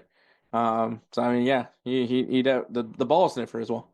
Wait, Yeah, wasn't he it he's wasn't Germany. it Deschamps? Was it Deschamps, right? Deschamps? Yeah, French. Didier So, Deschamps. but I'm just saying that like yes, like as far as recent World Cup winners, all the coaches have been of the same nationality as the team. Yeah, That's the only thing I was pointing out. I didn't really care about who the coaches were. yeah. And I believe Italy's coach was probably also Italian. So man, I mean he's got a point to it, but I mean like as of lately, what? I mean Brazil right now is like talking to Ancelotti to be their next coach. Clearly their Brazilian coach wasn't good enough. So and then I mean Tuchel is coaching England. That just feels weird saying that out loud. I'm trying to think of other coaches. I mean, I think all of Latin America, and when I say Latin America, I mean Central America, because I Yeah, believe El Salvador has I don't know what country of origin the coach is for. I know he's not Salvadoran. I know that for a fact. I believe Christensen, the coach of Panama, he's European. Um, I mean Mexico had Tata Martino as their coach. You know, now they have Aguirre, which is the Mexican coach. So, and I mean Canada has Jesse Marsh as their coach. So I think it like as far as CONCACAF goes, it's just a I think normality. it's just yeah, I think it's a normal thing with the CONCACAF, like to get a player or And I'm sorry, a coach Saudi that's Arabia. Saudi Arabia, I believe also. I think they have a is a French coach. Rened, not Renier, not Claudio Renier, yeah, no. but this other guy that's like really hot. I don't know why I had to point that out, but he is. Um, no, but I think yeah, I think Bruce Arena has some sort of point, but I think like also U.S. has had a good track record with guys with coaches that were not from the U.S. I mean, look, say what you want. I mean, I didn't think Jurgen Klinsmann was that bad. People speak of him like he's the devil. I Yeah, don't know why. I don't get that feeling for him. I think he was a really good coach for the U.S. I think his time with the U.S. wasn't that bad. I mean, also we don't know how it would have finished. You know that 2018 World Cup qualifiers, right? Because obviously they fired him when they felt like the U.S. wasn't doing good. That's when they brought in Bruce Arena. Clearly that didn't help anyway because they didn't qualify for the World Cup that year. So it's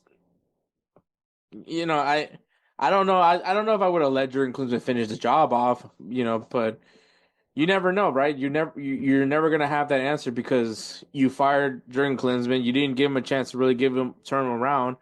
Um, am I saying to give Jurgen Klinsmann some leeway? Yes. I think once again you had one of the best U.S. men's national team performances in a losing effort, but still had one of the best U.S. men's national team performances, and I feel like because of that you give the guy some leeway. But I don't know, man. I think the nationality of the coach maybe does matter in certain levels yeah, when your country can develop coaches. But I think for the U.S., there's not a lot of good U.S. soccer coaches. Like, I mean, Jesse Marsh was a good one, but we kind of, USA kind of did him wrong. That's why he took the Canadian job. You know, I mean, I would be intrigued by Matarazzo, but I think he's doing good. I don't know where he's at now. I think he's now with. Last time I checked, he was with Hoffenheim. I don't know if he's still with them, but yeah, I don't know. I really don't think necessarily that like the coach's nationality necessarily matters. I think as far as like maybe to instill pride, the national pride, maybe that's important. But then at the same time, like the U.S. has been doing a lot of like recruiting for guys that are non-U.S. born. yeah. Like no offense to Gino Des, no offense to Yunus Musa, no offense to Balogun. Trying to think of anybody else, but no offense to those guys, but like they really don't know what it means to be an American. And I'm not saying that they shouldn't be on the team. That's not the whole point of this conversation. And I think maybe that's the argument for what Bruce Arena is saying about like bringing in a coach that isn't American, like they don't know what it means to be American. Well, neither do some of our players do. And to be honest, man, like I mean, what Christian Pulisic has been, yeah, he grew up in Hershey, Pennsylvania, but then moved to Dortmund. Yeah, and Same thing for Weston McKennie. Yeah, he's from Texas, but then he moved to Germany. When he was with Schalke. Like most of these guys, like at young ages, left their excuse me. homes. So do they really know what it means to be an American? Probably not. They probably have learned more from that culture. Yes, they probably done some American things, but I mean, like, still at the end of the day, they grew up in a different culture. Yeah, So true. I think playing with pride is different from being an American. Like playing with pride means that when things aren't working, like tighten up those bootstraps and try to get a result in. That's what I mean when I say play with pride. You know, play for the not only for the badges on your shirt, but the name that's on your back. Like you're Yeah. representing your family. There's things that you play for pridefully. So, but I don't know. I think that there's some sort of valid argument, but I think at the end of the day, the U.S. just hasn't produced a an American coach that makes you feel like, wow, we got our own Pep Guardiola. I mean,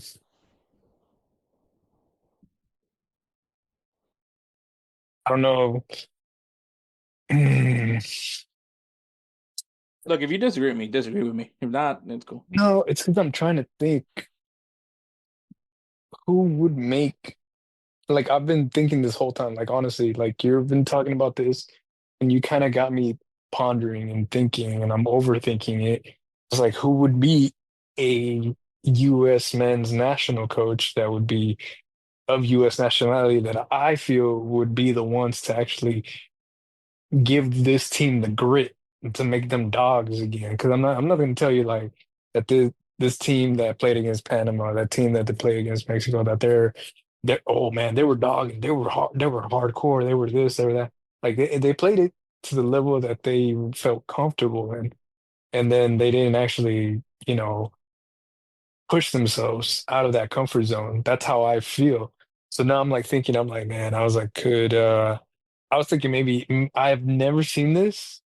Maybe I'm wrong, but maybe a goalkeeper as a coach like Tim Howard, somebody who's been has that type of fire and on the field with that competitive spirit. I don't know. And even though Clint Dempsey is just being commentaries and stuff like that, but maybe even he could be like an assistant coach to be helping out with the strikers with the offense, stuff like that. Um, Damn, like I just started thinking about all this right now. You were thinking about like former U.S. men's national team players, but like Yeah, obviously, I don't know. I think Tim Howard kind of likes where he's at as a punt, and I mean now he's a part owner of the Houston Dynamo, so I think that like I think at some aspect it's kind of like a conflict of interest if he's like I don't know. I feel like that's a conflict of interest if you're coaching but you own a team. Um, as much as I say like a lot of bad things about Landon Donovan, he wasn't necessarily like a terrible coach. yeah. There's my one nice thing about Landon Donovan. I don't know, man. Like Jermaine Jones just recently got fired. I don't think he's the right guy. Um, Eddie Johnson is like very much more focused on like youth development, which completely fine with. By the way, guy's a dog. By the way, which I love Eddie Johnson. Um, also, I always thought he was taller. I think he's like 5'9" or something like that. But I always thought he was like 6 foot. But definitely played like he was 6 foot. Um, huh, yeah, I just don't know any guys, man. Like I mean, I don't definitely not Chirundalo. So. Yeah, I really don't know it. Like, I think Alexi Lawless used to be a coach at one point. I don't know what's worse. Yeah, I don't think Alexi Lawless should be a coach by any means. This is definitely not me saying that he should be a coach. Yeah, I just don't think that there's a coach right now out there that just like screams like, yeah, this guy could be the next coach, U.S. men's national team coach. Uh, Probably would have been Jesse Marsh. Probably would have been. If I'll be That's honest what with that's what we were hoping, weren't we? Yeah, I mean, look what he's doing with Canada. Yep. I mean, last Copa America, USA was grouped. So was Mexico. The two countries that actually made CONCACAF look decent was Panama and Canada, the two teams that USA lost to in the CONCACAF Nations League.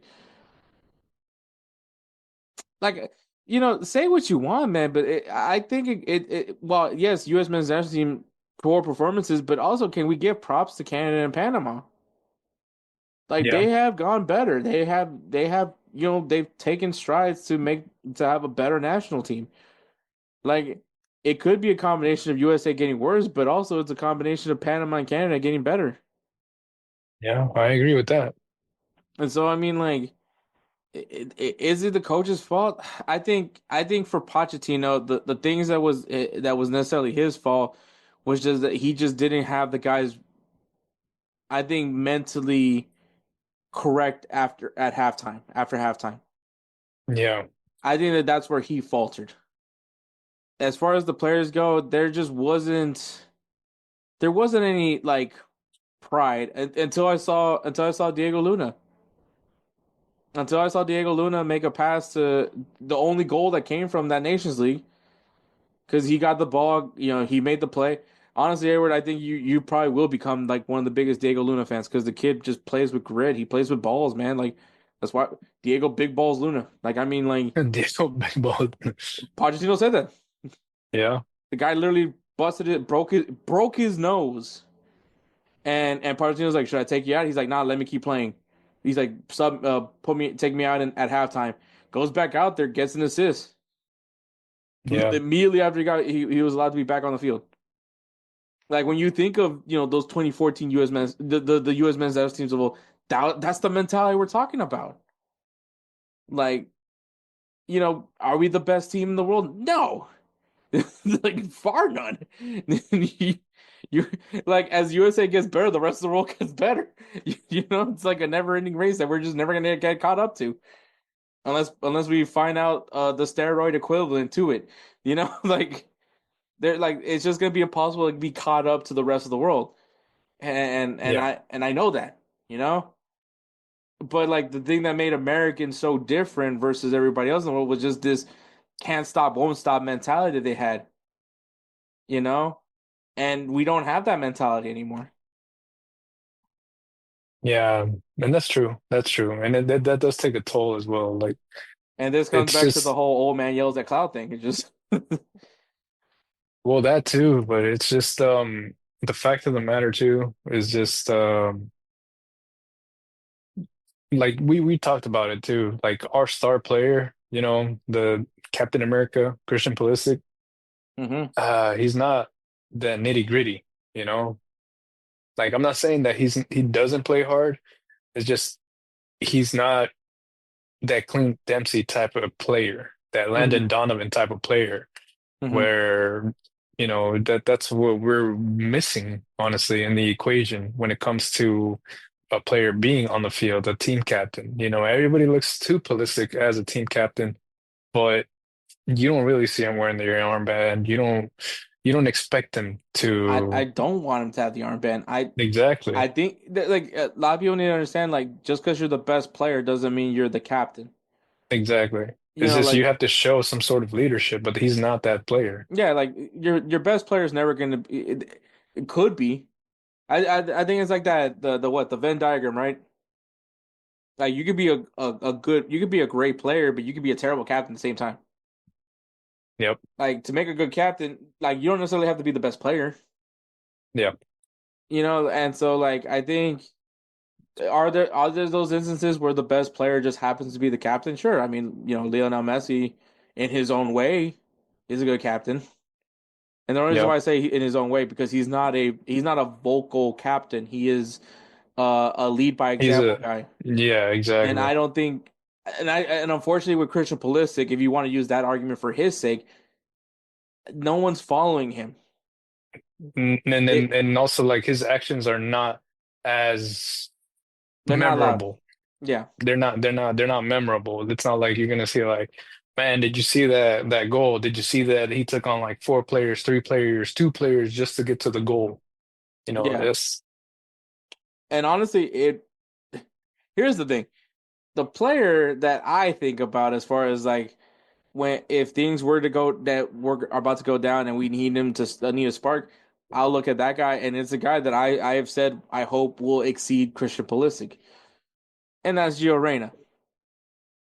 But unfortunately, right now he's turning into a real nepo baby, and it's pissing me yeah, off. And also, he just can't. He just needs to go somewhere where he's gonna play. Borussia Dortmund clearly he's not. He has no future at Borussia Dortmund. yeah. But yeah, I just don't know, man. Like I just don't know who's that guy.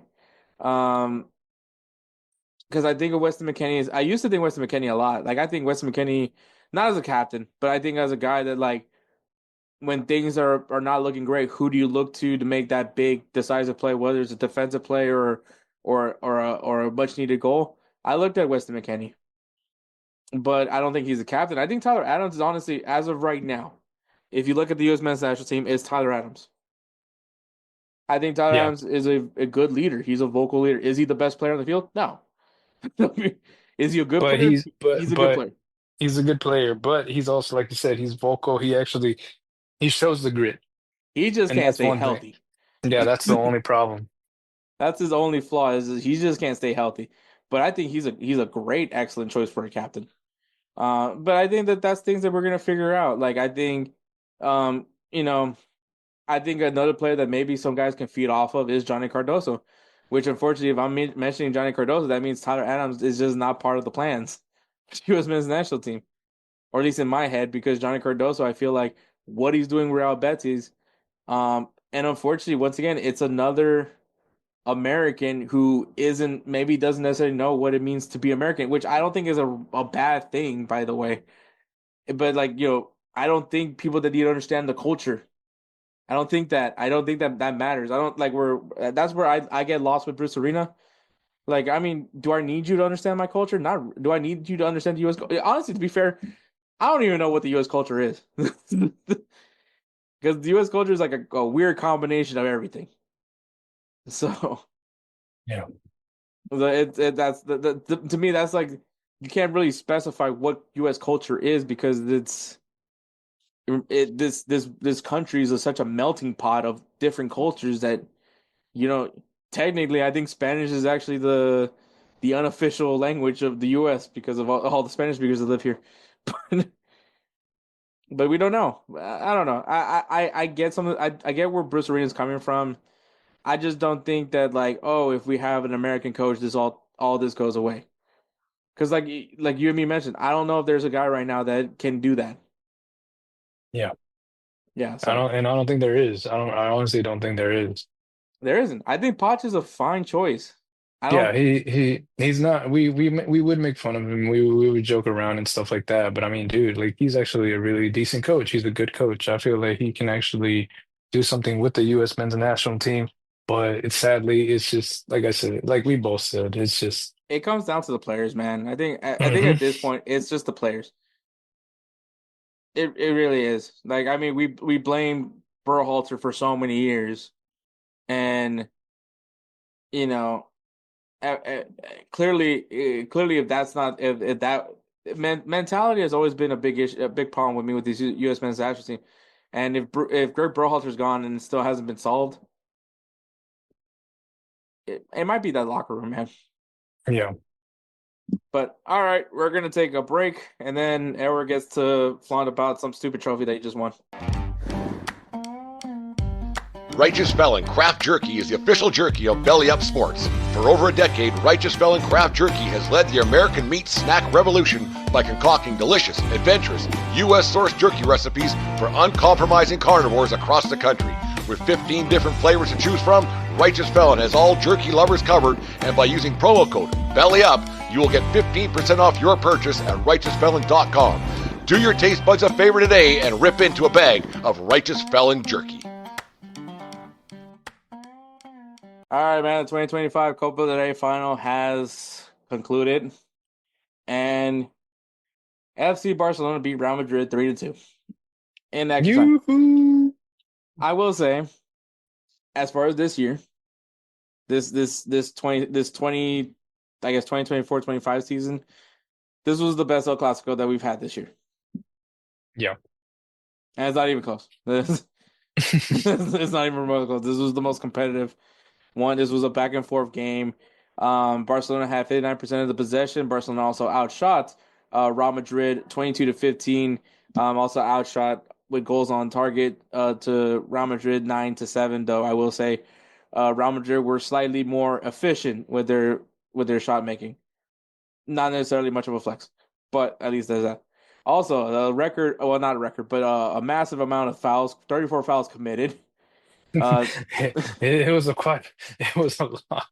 Even I was like, damn, it's like constantly every here and there, we're just getting up. It was like, 23 by Barcelona and 11 by Real Madrid.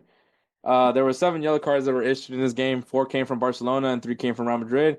And then in the final minutes of extra time, 3 red cards were given to Real Madrid. And all three, actually 2 players were on the bench, and one of them was on the field. So, mhm. we'll get there when we get there. But anyways, so the goals came. The first goal came on the 28th minute by a goal from Pedri. And then the second half, that's where everything just started going. Um, Mbappe scores a free kick on the 70th minute. I think he just surpassed Cristiano Ronaldo, or is on pace to surpass Cristiano Ronaldo in goals. Actually, I think he did surpass him in his first year. So he That's surpassed Cristiano Ronaldo in goal scoring in his first season with Real Madrid. that's Uh, crazy. Tchouaméni scored a header to get them the lead. And then Ferran Torres gets this weird goal. I honestly still cannot figure out how, even with Thibaut Courtois coming off his line, I don't understand how Rudiger couldn't get to the ball. But also, I will say, Well, well, give props to Rudiger. This dude was like, had both his legs wrapped. And I mean, I think when he was on the bench, when he threw that ice cube at that referee, he had like ice bags on like both his knees. but So that was after he got subbed out. But still, like even when I saw the highlight of it, and when Rudiger was running, he could have actually outstretched his leg to try to see if he could stop it, but when he tried to run right after it, he was just trying a regular run. He didn't even try to slide for it yeah, until it was too late. Until it was too late.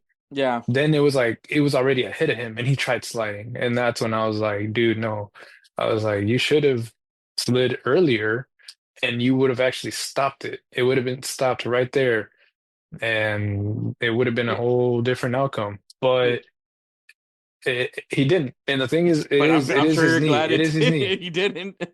Yeah, yeah, no, Glad- but no, but as like like looking at this in I guess you could say like in a physical perspective, it's like his knee just gave out, and I think it wasn't even a slide tackle that he tried to stop the ball. It was more of like him knowing he was defeated, and he just kind of outstretched as just to try to make it seem like he was Mhm. getting for the ball, and then he was just like, "Yeah, I'm tired. I'm done. I'm tired. I'm Yeah, and gassed." once again, props to Rudiger. The guy gave everything up in that game. To be honest with you, so I obviously completely ruined because he threw an ice cube at a referee. So, which I can't believe I'm even saying that sentence. So, but yeah, and then in extra time, the winner came from Kounde, who honestly in a goal that That I'm goal was. speechless. I'm speechless Dude, on. I'm gonna be honest with you. That goal, and I'm gonna tell you the way he kicked the ball, it wasn't even no era un tiro colocado. It was more of it was just a slap shot of like, I'm gonna just wing it and shoot it and hope for the best. And it helped. It happened because it looked like it was more of like like he just shanked it and he just went like, I'm just gonna kick it because I want to see if it'll go in. Kind of, it's a desperation kick, and whenever we see those kind of kicks, we hardly ever see them go in. But that one, I was surprised that it went in. Like I was happy it went in, but I was really surprised that it went in.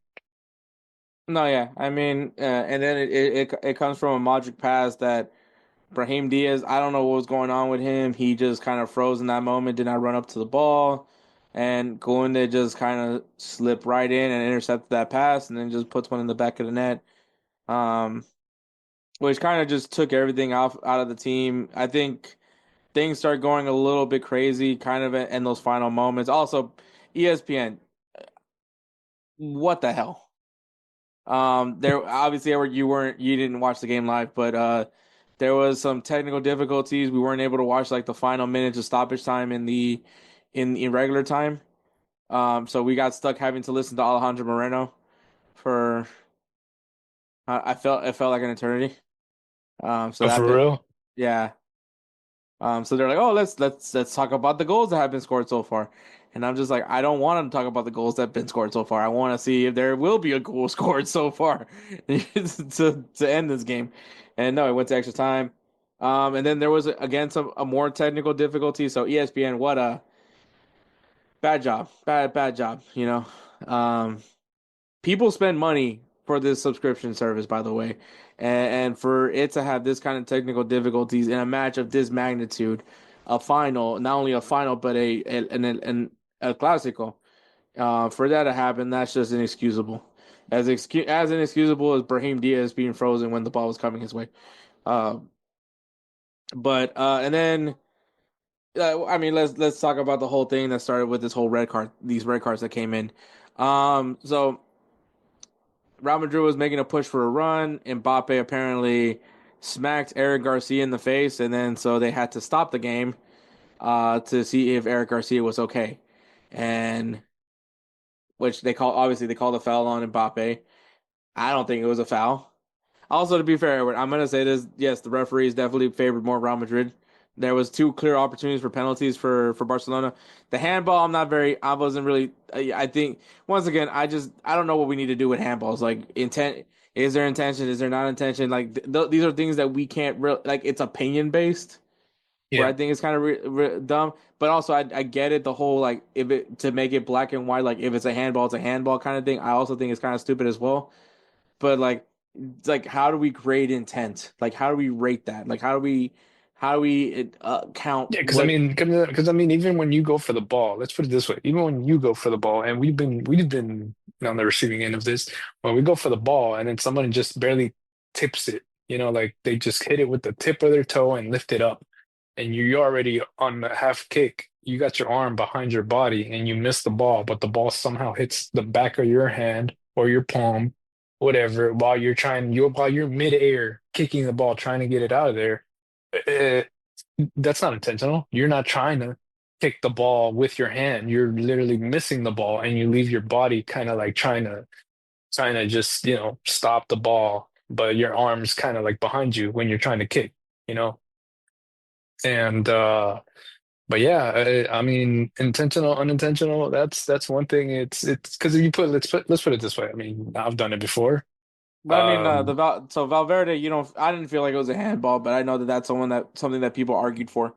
Um, did you consider Valverde's handball a handball? not really. Okay, but the most egregious one was the one with Danny Ceballos. Clearly, is pulling the shirt out of. Yeah. Oh yeah. I think that was who was the player? It was Martin. I think Martin. Martin. Yeah. Yeah, somewhere around along those lines. But yeah, so he pulls the guy's shirt. Obviously it hits the post, but I think obviously if Martin is able to, or Martin, however his name is, if he's able to get his foot in, that's an easy tap in, right? Yep. So I think that one definitely should have been a penalty, but refs didn't call it. I don't know why. Also, there was a lot of controversy going in with this referee because apparently this referee is I guess his kid gets bullied a lot at school because I guess they give he's more biased towards Barcelona or something along. I don't know. It was stupid. I think like obviously like the Spanish FA if that's the case, maybe if he has that kind of track record.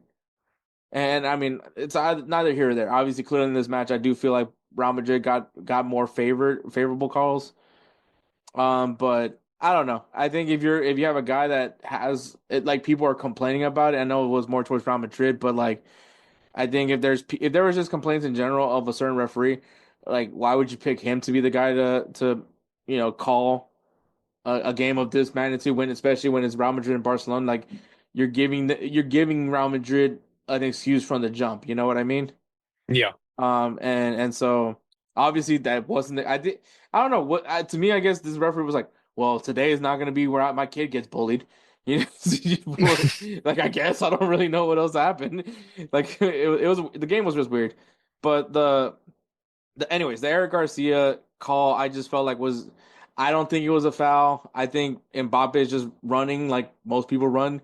His Yeah. hand just happened to hit Eric Garcia's face, and Garcia went ahead and tried to win an Oscar. That's my opinion. I don't know how you Yeah. feel, Edward. It was the same. It was the same. It was the same with Rafinha. Rafinha was trying to win an Oscar too. Yeah, it was. I mean, to be fair, in the right vicinity, let's put it this way: if the ref didn't actually see it at that time when it happened, then yeah, it was actually, I'm not even gonna lie, it was a good dive. It looked like was it Asensio that went to for that tackle? And The would be penalty. yeah, Yeah, Rafinha. yeah, it was Rafinha. But Yeah, I'm saying, Rafinha got the was yellow it? for diving. No, no, he got the yellow for diving. I understand that, and I agree with that. But I'm saying, did Oh, did Asensio pull him down? did no, no, no, did Wait, it was wait. Asensio the player that pulled him down, right? It was kind of weird. Like I Technically, feel technically, it. It wasn't him He. really There was getting in pulled fact a out. sliding. There There was was in a fact slide, but it a slide wasn't a from full Rafinha, contact but at all. There wasn't full contact at all. What it was is it looked like he almost hit him, and before he hit him, he stopped himself because he knew, hey, there's gonna be a penalty if I go ahead and touch him. And mhm. Rafinha already had, I think he had committed to the dive. And once he went down, it wasn't like he could just be like, okay, let me go drag my foot back up and let me Yeah. try to make things better. No, it was done. Like it was done. Like he was already midair, so he couldn't Mhm. have just been like, yeah, I'm gonna just go ahead and go through with this and blah blah blah blah blah. No, it wasn't gonna work that way. No, So yeah, yeah, it was a weird that was that was a weird one. I was surprised that it was actually not called a penalty. Um, but then obviously I saw the angle where yeah, I saw there the was no angle where there was contact. no contact at all, and even I was So like, man, Rafinha, what the hell is going on with you? yeah, which I mean, how has Rafinha been doing lately? Because I know that like early, like at the first half of the season, Pure were prepared to hand him the ball in the door. I don't know how did he respond in the second half? Um, well, the thing is, he wasn't really scoring. All he was doing, he was creating space. That's what he was doing. Oh, okay. Yeah. So then when he had Like the chance to you're not score, handing him a ball in the door. I'm not. I'm Okay. not, dude, Okay. honestly. But I mean, the thing is, like, I'll be honest, I am a little biased. I want the young 17-year-old to win the Ballon d'Or because he's been showing up. And the thing is, I don't know what you think about that foul that Denis Ceballos like smacked him in the face. And one angle, it looked like he Oh, didn't even hit him.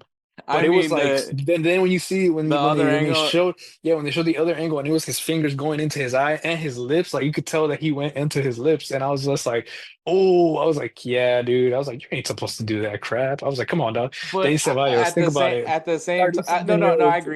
I agree. I think he did get he definitely got a lot of hand on that face. Uh, it was I think what for me it was just when Yamal had to do the and then fell because Yeah, I don't know if it was like it obviously got a lot of hand on the face. I just don't know if it was like, oh no, my my body, I'm in concussed now, yeah, kind of thing. The act the acting afterwards was probably where the referee was like, all right, come on up, nothing happened. yeah. Uh, Nothing drastically happened. I think a warning should have been given to Ceballos. Like if obviously they're not gonna replay it, like they're not gonna be like, hey, go check out what happened, but. No, yeah. Because I It, mean, I'm pretty you know sure what? It he made got me some think of the Lion saliva up King. in That's there. what it was. Think of the Lion King Oh God. When Scar fought Simba. No, When not he really. goes, Yeah, even ah, though it was never remotely at all like that. And even the commentary was even making some poking some fun at that part actually. yeah, Anyways, and I think the ref was like, "Come on," the announcer was like, "Come on, Lamine, you're better than this." yeah. Uh, but yeah, no, but yeah, to me, more the more egregious one was just the Eric Garcia because I think that look, I'm not saying a goal would have happened, but it was a promising push. Opportunity. It was a promising opportunity for Real Madrid. You know, Mbappe, which, by the way, if you told me that this guy was injured, I probably wouldn't believe you.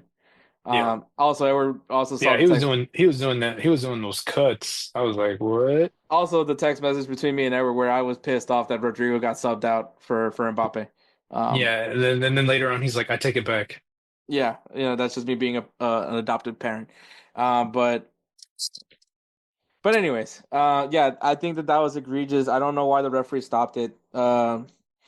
Some guy on TikTok was saying, "Oh, it's a head injury," and I was just like, "Well, that's a reach." A head injury? Yeah, like Eric Garcia, they had to stop the game because of a potential head injury, and I was like, "Okay, Wasn't that when Rudiger? Oh, I think that this is was when when yeah Rudiger was. when the red cards are happening. This we're gonna get to that part, but like I think then that's the cause of the uproar from the bench.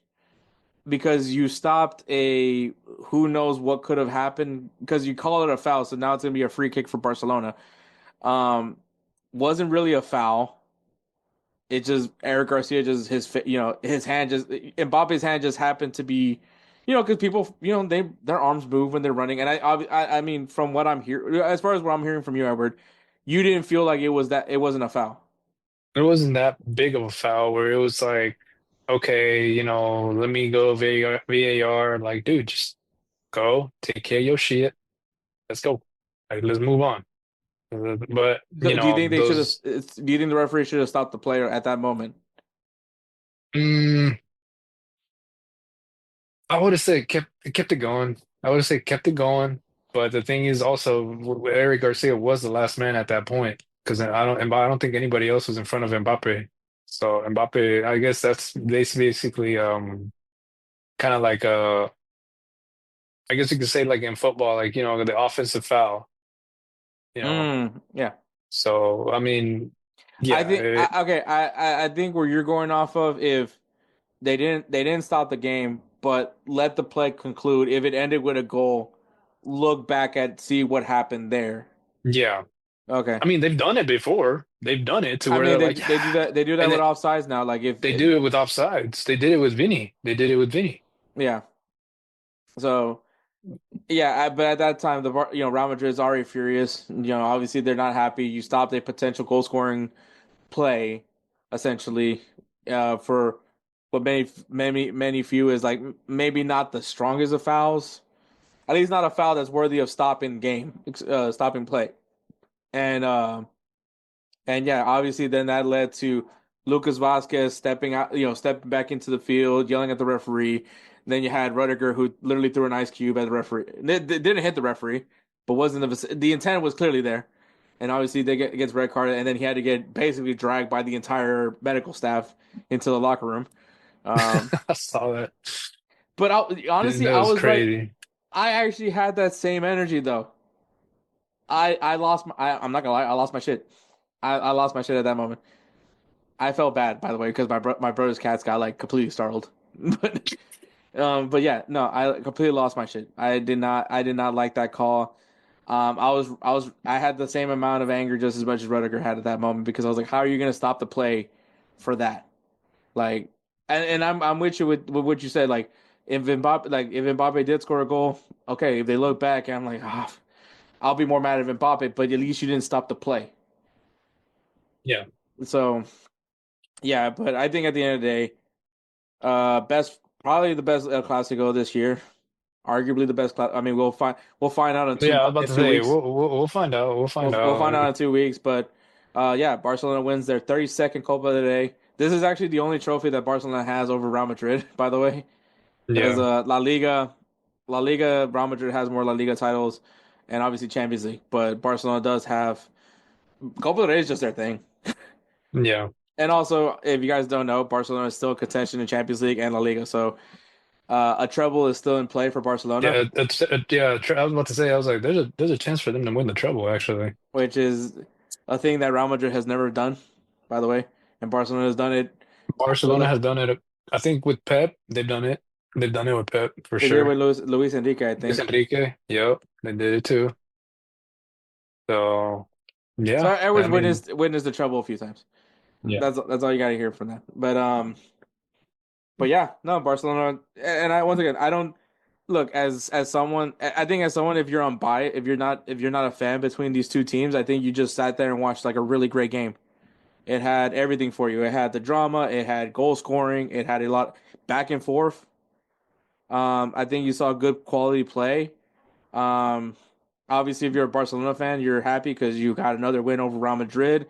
You stay undefeated against Real Madrid right now in the season as far as things goes. As a matter of fact, you outscored Real Madrid 12-4 this year. 13-5 if you conclude the friendly that happened in Dallas, Texas. yep. So yeah, I think this is a good result for Barcelona. Once again, everything's clicking back for Barcelona. You're back to now being in a better financial position than you were a few years ago. Hansi Flick, a guy that we all thought wasn't the guy, uh, turns out to Became be the guy. became the guy. He's using the academy. Yep. So I mean, yeah, Barcelona is very much back, um,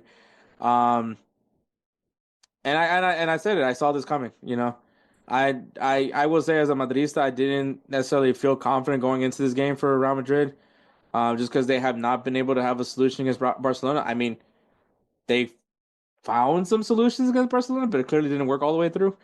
Um, but yeah, no, I think it was I all in all, it was a mean, good game. Great game, by the way. I I'm mean not. to be honest with you, bro, like I'm not trying to hype up the Barca players, but like it's been hard for them to stop Lamine Yamal and Rafinha. They've been able to stop Lewandowski because what This is Lewandowski, their best performance against Lamine Yamal and Rafinha. And by yeah, the way, Lamine Yamal got like 2 assists in this game. yeah, that's what I'm So saying. So that's it's pretty doggone this is our best performance crazy. against Lamine Yamal.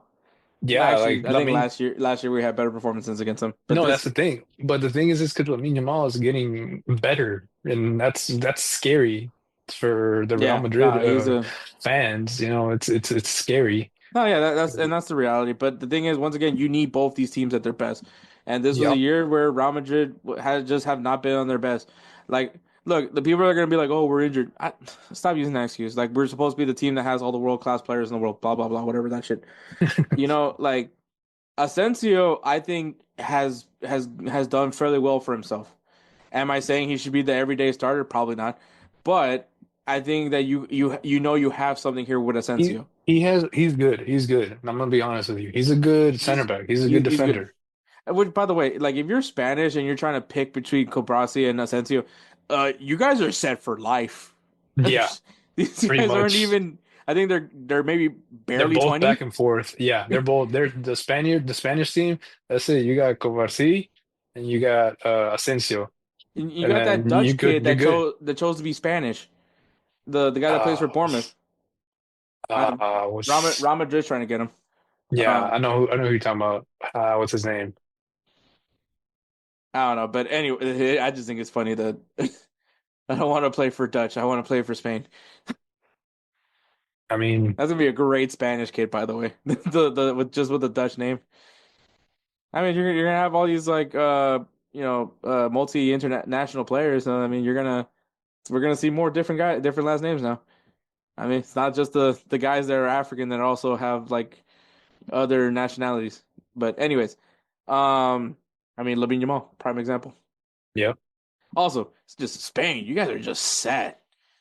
yeah, they're set, Jesus, dude. They're set for bro, life. this team is gonna be like if they don't win like a world like this coming World Cup, they're gonna win a World Cup. Probably more. They'll They're win a Euro. they're gonna win something. Like this, I'll tell you that wow, right dude, now. this team, this national team, dude. If you're Spanish, just be happy that you have all this, and hope Catalonia doesn't ever separate from Spain. Yeah, So, you're straight up, dog. but and yeah, I mean, like, bro, I hate that cat like Lamine Yamal. By the way, I mean, I tell you, well, obviously when he gets to wear the Spanish kid, I can kind of like him, but like I hate that I can't like give props to Lamine Yamal. That this kid is just so unreal, dude. The guy's 17, he's He's 17 years old 17. and has Yeah, more trophies than you could think of. he's got the Euro. He's got the Copa del Rey. He might get La Liga. He might get a Champions. Um, he might at 17 might get a Ballon d'Or, bro. Well, Like, he'll be 18 when he gets the Ballon d'Or, but for the season that he was 17 years old, yeah, I get that. Um, yeah, bro, like, yeah, Barcelona, like I mean, just Spain in general, you guys are set for life, but like, wow. This was but a good that final. wing, This was a great yeah, final though. This is what I want El Clasico to be every year. Not the last few El Clasicos where Barcelona just ran away with it. Like this is how these games are supposed to be. Look, and also for Real Madrid fans, when you're thinking I'm being like super negative on them, there's something here. Obviously Carlo Ancelotti's leaving. Like I believe he's in talks now with Brazil where he's going to be the next Brazilian coach. Um, but I think there's something here if you're Real Madrid. You have players. You're gonna get the best players in the world. I hope that you guys don't have enough money for Trent Alexander-Arnold. I hope that gets declined. I don't want him here. Um, you're gonna go get a new Hall of players. You're obviously you're gonna be working on getting that. You're gonna get trying to get younger, right? David Alaba is probably out the door. As much as I would love to see Rudiger back, I just don't know how much more he can give. The dude is like literally he's that one guy from SpongeBob that was like wrapped in bandages at this point. I don't know if you Yeah, remember that guy. wrapped in bandages. Man, I wish When I could tell you, When dude. SpongeBob and Patrick were selling chocolate. Oh yeah, yeah, yeah, yeah, yeah, yeah, yeah, yeah. Yeah, that's basically Rudiger now. Like the dude's giving up his body for everything, and I love it. But yeah, he's not getting younger either. Militao, I mean, like when's he gonna be healthy? So I mean, Bro, yeah, I was about to say, I was like, I haven't yeah, even. like it is I mean, Asensio, and I mean, if you go get that kid from Bournemouth, like you have a solid young Oh, center back pairing. well, actually, hold on. And I know you're probably gonna say this cup means nothing, but Barcelona is actually on the might actually do a quadruple because they won the Super Oh, Copa the Spanish Super. Copa del Rey. This is Yeah, when you can flex a quadruple. this is when Like you can't flex it. this is when you can flex it. Like I don't think it's part. I don't like. Well, everyone was saying last year Real Madrid accomplished a treble because they won like La Liga, Champions League, and then they won the Spanish Super Cup. I was like, this is not a treble. Like no, you don't count that unless you win Copa del Rey, and then you say we got a quadruple. So yes, So they're on you're their way. Barcelona's definitely on. You can use the quadruple. This is when you use the quadruple. And then for next year's, well, whenever the next Club World Cup happens, and if Barcelona's in it, wait, is Barcelona is in the Club World Cup, or was that Um, just Champions League winners? I don't remember. I would think it was just Champions League winners Okay, that year. okay, fair So enough. it was, yeah. All right, so well, whenever they get if they make it to the next Club World Cup, then you could say, oh, we got won five in a year, whatever the penta Yeah. is the pentuple, whatever it's called, The um, pentuple. pentuple, I'm pentuple. done. Anyways, but I mean, but for Real Madrid, I think that there's going to be some changes. Obviously, first off, whoever's going to be the next coach, whether it is Jurgen Klopp, um, whether it's Xabi Alonso. If it is Jurgen Klopp, I will say we got a solution to Hansi Flick, but I think Xabi Alonso is probably like the way to go. Yeah. But I will say also, I think more and more, I think Rodrigo's leaving. You think so? Probably, when I see Vinny and Mbappe working together. I see them moving together. And it's just like it's hard not to ignore that. Like I give props to Rodrigo to make the best out of this, trying to make this 4-3-3 work. But maybe Brahma should maybe they're just now used to playing that 4-4-2 diamond. And Yeah. then Yeah. maybe Mbappe can play on the right. Or Vinny can play on the right. And then Jude goes back to playing the role that he played last year. And if that's the case, like I mean, there's no room for Rodrigo. I don't know. Rodrigo isn't a guy that should be running the bench, is what I'm saying. I think he needs to go somewhere where he's going to play.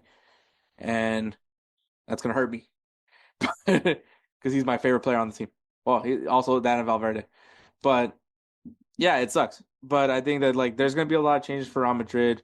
I think, dude, I knew Carlo Ancelotti was going to get fired. I knew it. I hate that I knew this was happening. This is literally what happened last time when they won La Decima. The following year, when they got remember they got rid of Angel Di Maria, they got rid of Xabi Alonso, and they bring in Yeah. Tony Cruz, and James Rodriguez. It was a weird year for Real Madrid that year too. This is a weird year for Real Madrid, and and what happened? Ancelotti becomes the scapegoat and he gets fired. Yep. I knew this was gonna happen. I hated that it's happening because it's not Ancelotti's fault. It's just that it's a weird year. Injuries happen. I don't like, and I hate using injuries as an excuse, but when you lose it at some very important play positions like right back and center back, this is what's gonna happen.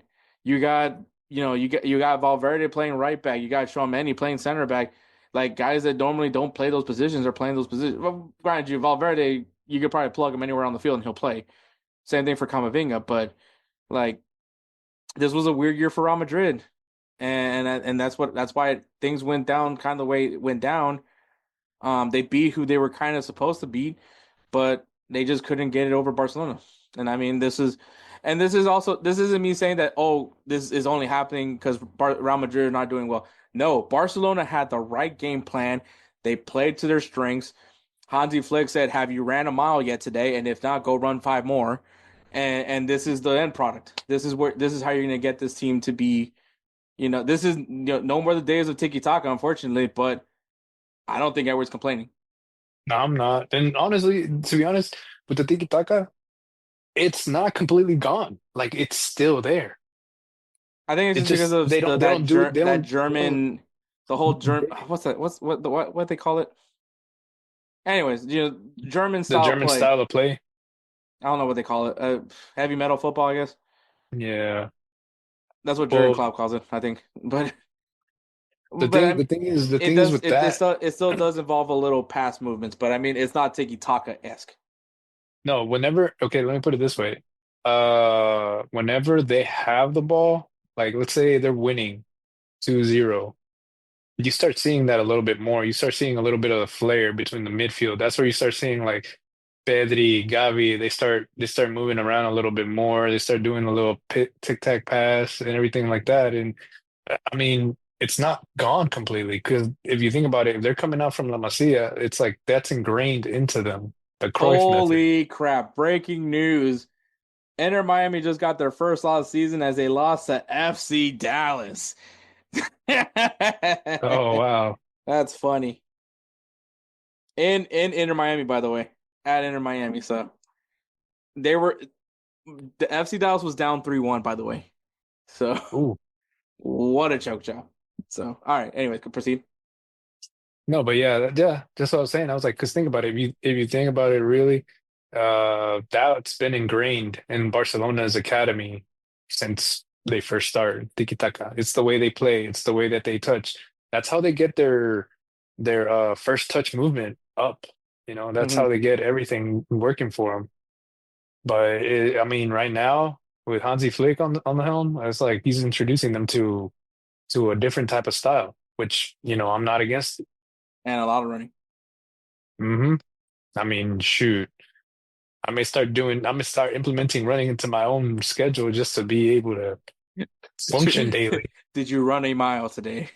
I'll be like, yes, I did. All right, we'll then run five then more. then run five more. Damn it, Hector. It's Hansi Flick. That's Hansi Flick talking. The other Ache. Hey, that works. That Hey, Jeff, what do you want me to do? I'm like, did you run a mile today? No. You're like, well, then run five more. I'm like, dang. But all right, man. That is Copa del Rey. Um, yeah, man. A good final. I mean, as much as it sucked, it's okay. I already smoked one to make me feel better about myself. But Just dude. and it was funny too because on the Wake Up MLS group chat, I was because obviously Jose and Davi are Barca fans, so they were kind of rubbing it in for a little bit. I shared my thoughts. I told them I hope they step on a Lego, and and Just then I said, well, now excuse me, I'm gonna go cry myself to sleep while listening to some JoJo. So I changed it from I switched over. No Johnny Cash this time. Not that sad, but down, down, down, down, down, down, down. I did play some Johnny Cash though. You can never go wrong with Johnny Cash. But JoJo, great, great, great artist, beautiful artist, by the way. Uh, He's gorgeous. little too late. Anyways, but yeah, that is the Copa del Rey final. Congratulations, Edward. Congratulations, Barcelona, for winning their 32nd title. And yeah, Barca is back. I mean, Yeah, if yeah, if you, yeah. if you didn't realize Barca was back, or if you guys didn't realize Barca was back, Barcelona is now in fact backed. So, yep, that's Yeah, gonna. and then they win champions, and then there's a quadruple. There's a quadruple. Then yeah, that's for sure. The Yeah, they're back. I think Edward's fully aware, but you do know I'm gonna start hate watching y'all from here on out, right? Yep, I'm fully aware of that. Okay, I just wanted to make sure. This is our friendship. This is Yep, what our this is friendship. our this is our I friendship. I hope your team fails. Yeah. Love you too, buddy. My team already failed, so mission It's like accomplished. love you too, bud. Love you too. All right. Well, we'll segue over to players of the week. Anything's possible. Anything's possible. All right, players of the week. Edward is still here. So, Edward, who's your player of the week? This dude, he's like, hey, we're gonna go ahead and start off the players of the week. Edward. I'll be like, oh dang. All right. So players of the week. For me, I think you already know, since Barca won, it's gonna be Lamine Yamal, who had 2 assists in Barcelona's 3-2 win against Real Madrid. And this is Ramaj's definition of holding down the best performance against Lamine Yamal. He didn't score a goal, but he did help get two. But hey, no lie, dude. Hey, not even joking. Well, I saw the very first goal, the Pedri goal, the Pedri goal was a good one. Bro, the Ferran Torres goal was just we just don't know what happened there. It's a Torres goal. It's like I think even the announcers were talking about it. They're like, oh yeah, they don't need a Lewandowski up front right now. They need a Torres, like a goal sniffer, like right now. Like Lewandowski is good. He's great. I just realized that now. Damn it, now you had to remind me that not only did they win, but they did it without Lewandowski. Yeah. No, and that's the thing. It's like Lewandowski is hella good. Like he'll hold his own. No, I know, but it just makes me feel even worse. like, I didn't mean to. the best 9 in the world wasn't available. Which I don't know. Jose from Gold TV, he feels that Luis Suarez is the greatest 9 of all time. So, I mean, I say it's Lewandowski, but I mean, I would say Lewandowski, dude. Like, no offense, at least, I mean, still at least, hey, be grateful. Be grateful. It wasn't the Lewandowski from Borussia Dortmund. Did you not see the? Oh, obviously, because you don't watch MLS. There was it MLS? I forgot. There was it was the LA Champions Cup. So there was a scuffle between Inter Miami and LAFC, and Jordi Alba tried to pull Luis Suarez back, and Suarez resorted to biting Jordi Alba. Oh wow! And it was just like, so it is instinctive. That's his ace in the hole. I can't say anything now. I'm just gonna be like, Like, the whole biting everything. Then the guys from Ghana. Yeah, it was Ever, right? Yeah, I think so. And then obviously the people of Ghana hate him for the whole handball thing. Did he bite anybody? Oh, Chiellini, he bit Chiellini, right? Oh, Chiellini, yeah. When it was a Italy. Yeah. All right, so now we know Luis Suarez is a biter. So I mean, now there's 3 instances. This time it wasn't even against an opponent. It was his own teammate. His whole teammate that was trying to get him out of the fight. Damn, that's crazy. Yeah, but All right, so Lamine Yamal. Yep. So Lamine Yamal, that's my player of the week. Who's your player of the week, by the way? My player is Morgan Sanson, who scored 2 goals in Nice's 3-1 win against PSG, which ends the undefeated season hopes for PSG. Oh, damn. So you're just rooting for the person to basically stop that run, huh? Not really. I mean, I don't know. I think it would have cemented something for PSG because obviously people are like, you and me and Kelsey have even said it. I mean, it's Ligue 1. Mm-hmm. And so I think also for the sanctity of Ligue 1, right? I mean, we can't have this happen. Like we can't have people think that it's so easy for PSG, even though it kind of is. I mean, technically they already won the title, but I think it was just you just don't want this team to finish undefeated. I think it doesn't look great for the league's part. And Nice, who is a very good team. A very good team in Ligue 1. I guess I should be more contextual when I say that. They get a solid performance by Morgan Sanson, and PSG, which I would probably assume maybe not focus on Ligue 1 anymore, as they got Arsenal in the Champions League to worry about. So there you go. But yeah, that's my player, Morgan Sanson. Okay. So congratulations to Lamine Yamal and Morgan Sanson for being our Players of the Week. Players of the Week is brought to you by SeatGeek. SeatGeek is an amazing ticketing site and app that helps you get access to all your favorite live events, whether it's concerts, not movies, theater shows, comedies, and of course, sporting events. Me and Edward, we use SeatGeek a lot. We love their simplicity. If you guys don't know, it has a really easy grading system. If it's green and has a high score, that means for that price, for that section, you're going to enjoy your event. If it's red and super low of a score, that means whoever is trying to sell you these tickets are an idiot. Keep scrolling through the app. You're going to find some better seats. We love the simplicity of SeatGeek, and if you guys aren't sold just yet, use that code BellyUpSports at checkout, and you'll save $20 off your first purchase at SeatGeek.com. SeatGeek Life's an event. We have the tickets. Congratulations once again to Morgan Stanton and Lemuel for being our players of the week. All right, Yeah. well, segue over to games to watch this weekend. Thank you, Edward. All right, bro. Fight and win! All right, I'm always grateful to have Edward back on. Obviously, he won't be available next weekend, but but he will be available the week after. So we continue our custody with Edward there.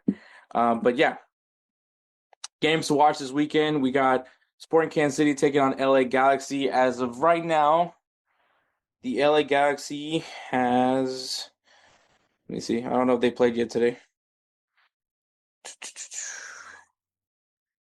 LA Galaxy, oh, well, they're going to play tonight against Portland. So, so we'll see. Well, as of right now, LA Galaxy still has yet to have gotten a win. Could it be against Portland? Probably not. Who knows? But we do know for a fact that Sporting Kansas City has Jovanovic, which is a former LA Galaxy player. So it is a Jovanovic revenge game of some sort. And if LA Galaxy still hasn't won a game, well, there's a little bit more spice to that game along with it. So check that game out. And Liga MX, we do have the final play-in game, which will be the winner of the winner of the 10th and 9th place game, and the loser of the 7th and 8th place game will to decide who gets that final playoff spot in the Liga MX playoffs, and then we go right into Liga MX playoffs. So get ready for that one. In Ligue 1, we got Strasbourg versus PSG and Lille versus Marseille. Bundesliga, we got RB Leipzig taking on Bayern Munich. Borussia Dortmund and VfL Wolfsburg taking on against each other in the Bundesliga. Guys, Bayern Munich, I believe if they win this game, they are officially champions of the Bundesliga, which means Harry Kane could be winning his first trophy, guys. And it's funny because he is actually suspended.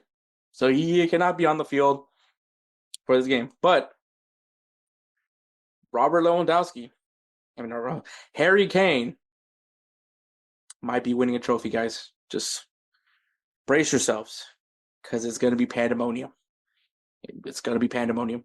In the Serie A, we got Lecce taking on Napoli and Inter Milan taking on Hellas Verona. Obviously, Napoli and Inter Milan battling it out to see who gets the Serie A title. In La Liga, we got Rayo Vallecano and Getafe versus Getafe, and Las Palmas taking on Valencia. So some non-big name teams facing off against each other. In the Premier League, we got Arsenal versus AFC Bournemouth and Chelsea versus Liverpool. I mean, at this point, Chelsea's playing for a better position. Liverpool is officially the champions of the Premier League. So it's just really about seeding now, getting a spot in the Champions League for Chelsea, especially with that new 5th place spot being a Champions League spot for the Premier League.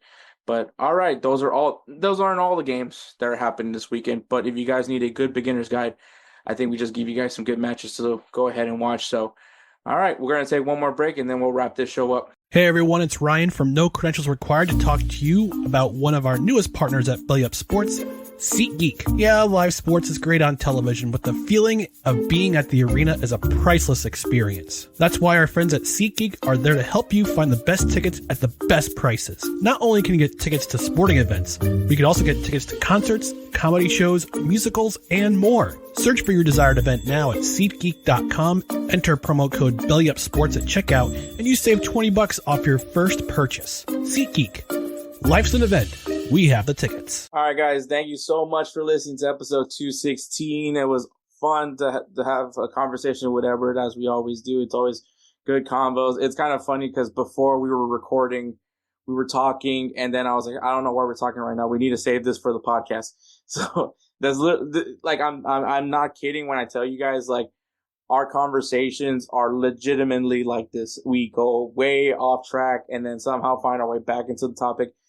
This is probably a little bit more veering away when it's me and Edward when we're off camera, but these are really our conversations. Like, this is like legitimately us. And so I'm not trying to sugarcoat it, you guys. It's funny because, I was talking to my mom today, and she was telling me how it's been almost 29 years since we moved into our neighborhood, which, Edward, lived like a few houses down from us. And so, which meaning that it's been almost 29 years since me and Edward have been friends. So, because once again, I've known Edward since I was 4 years old. So our friendship goes way back, which is funny because a lot of people, they tell us a lot that, like, you don't see that. You don't hear that anymore. You don't hear about guys that have, people in general that have been friends for so long. And yeah, me and Edward have been friends going back to when I was 4 years old.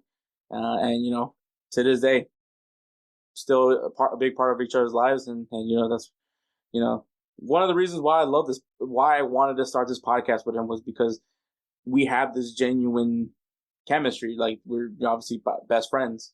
So I just thought it was really cool. And it was really cool to think about, how long it's been, us being friends. Sometimes we don't think about how long it's been. We just know that we've been friends for a real long time. So, it's really cool to have that. And it's cool that we have so many people that enjoy the show. Like Belly Up Sports, man.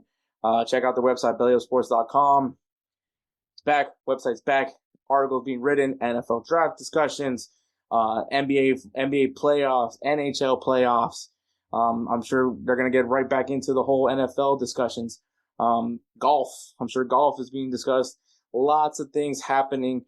So make sure you guys see what's going on there.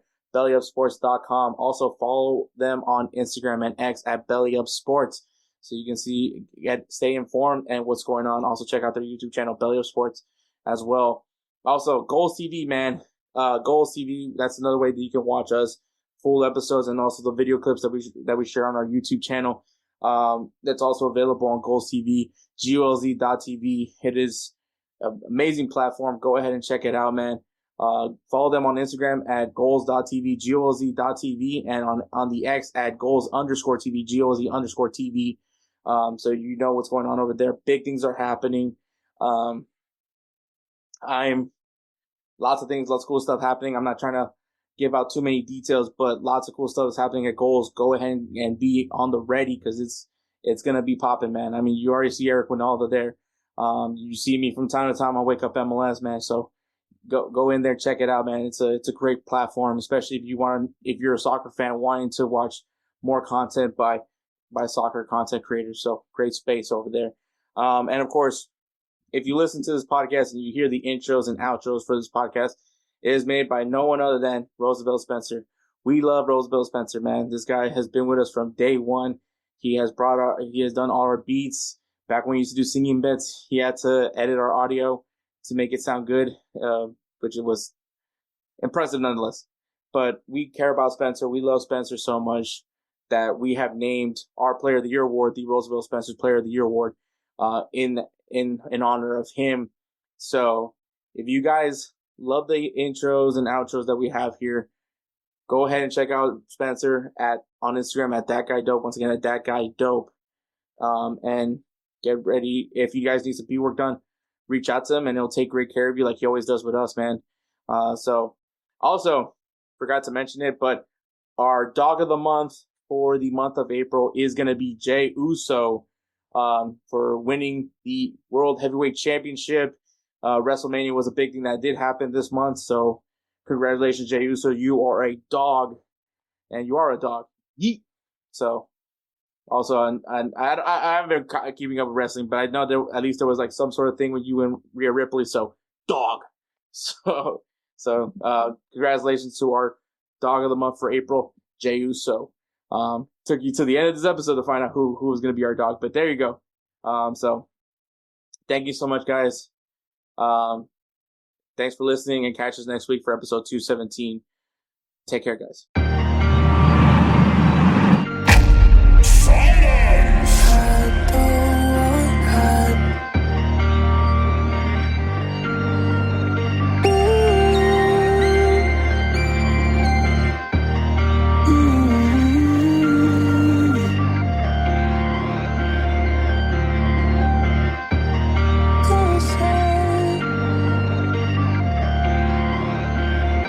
Who is that guy?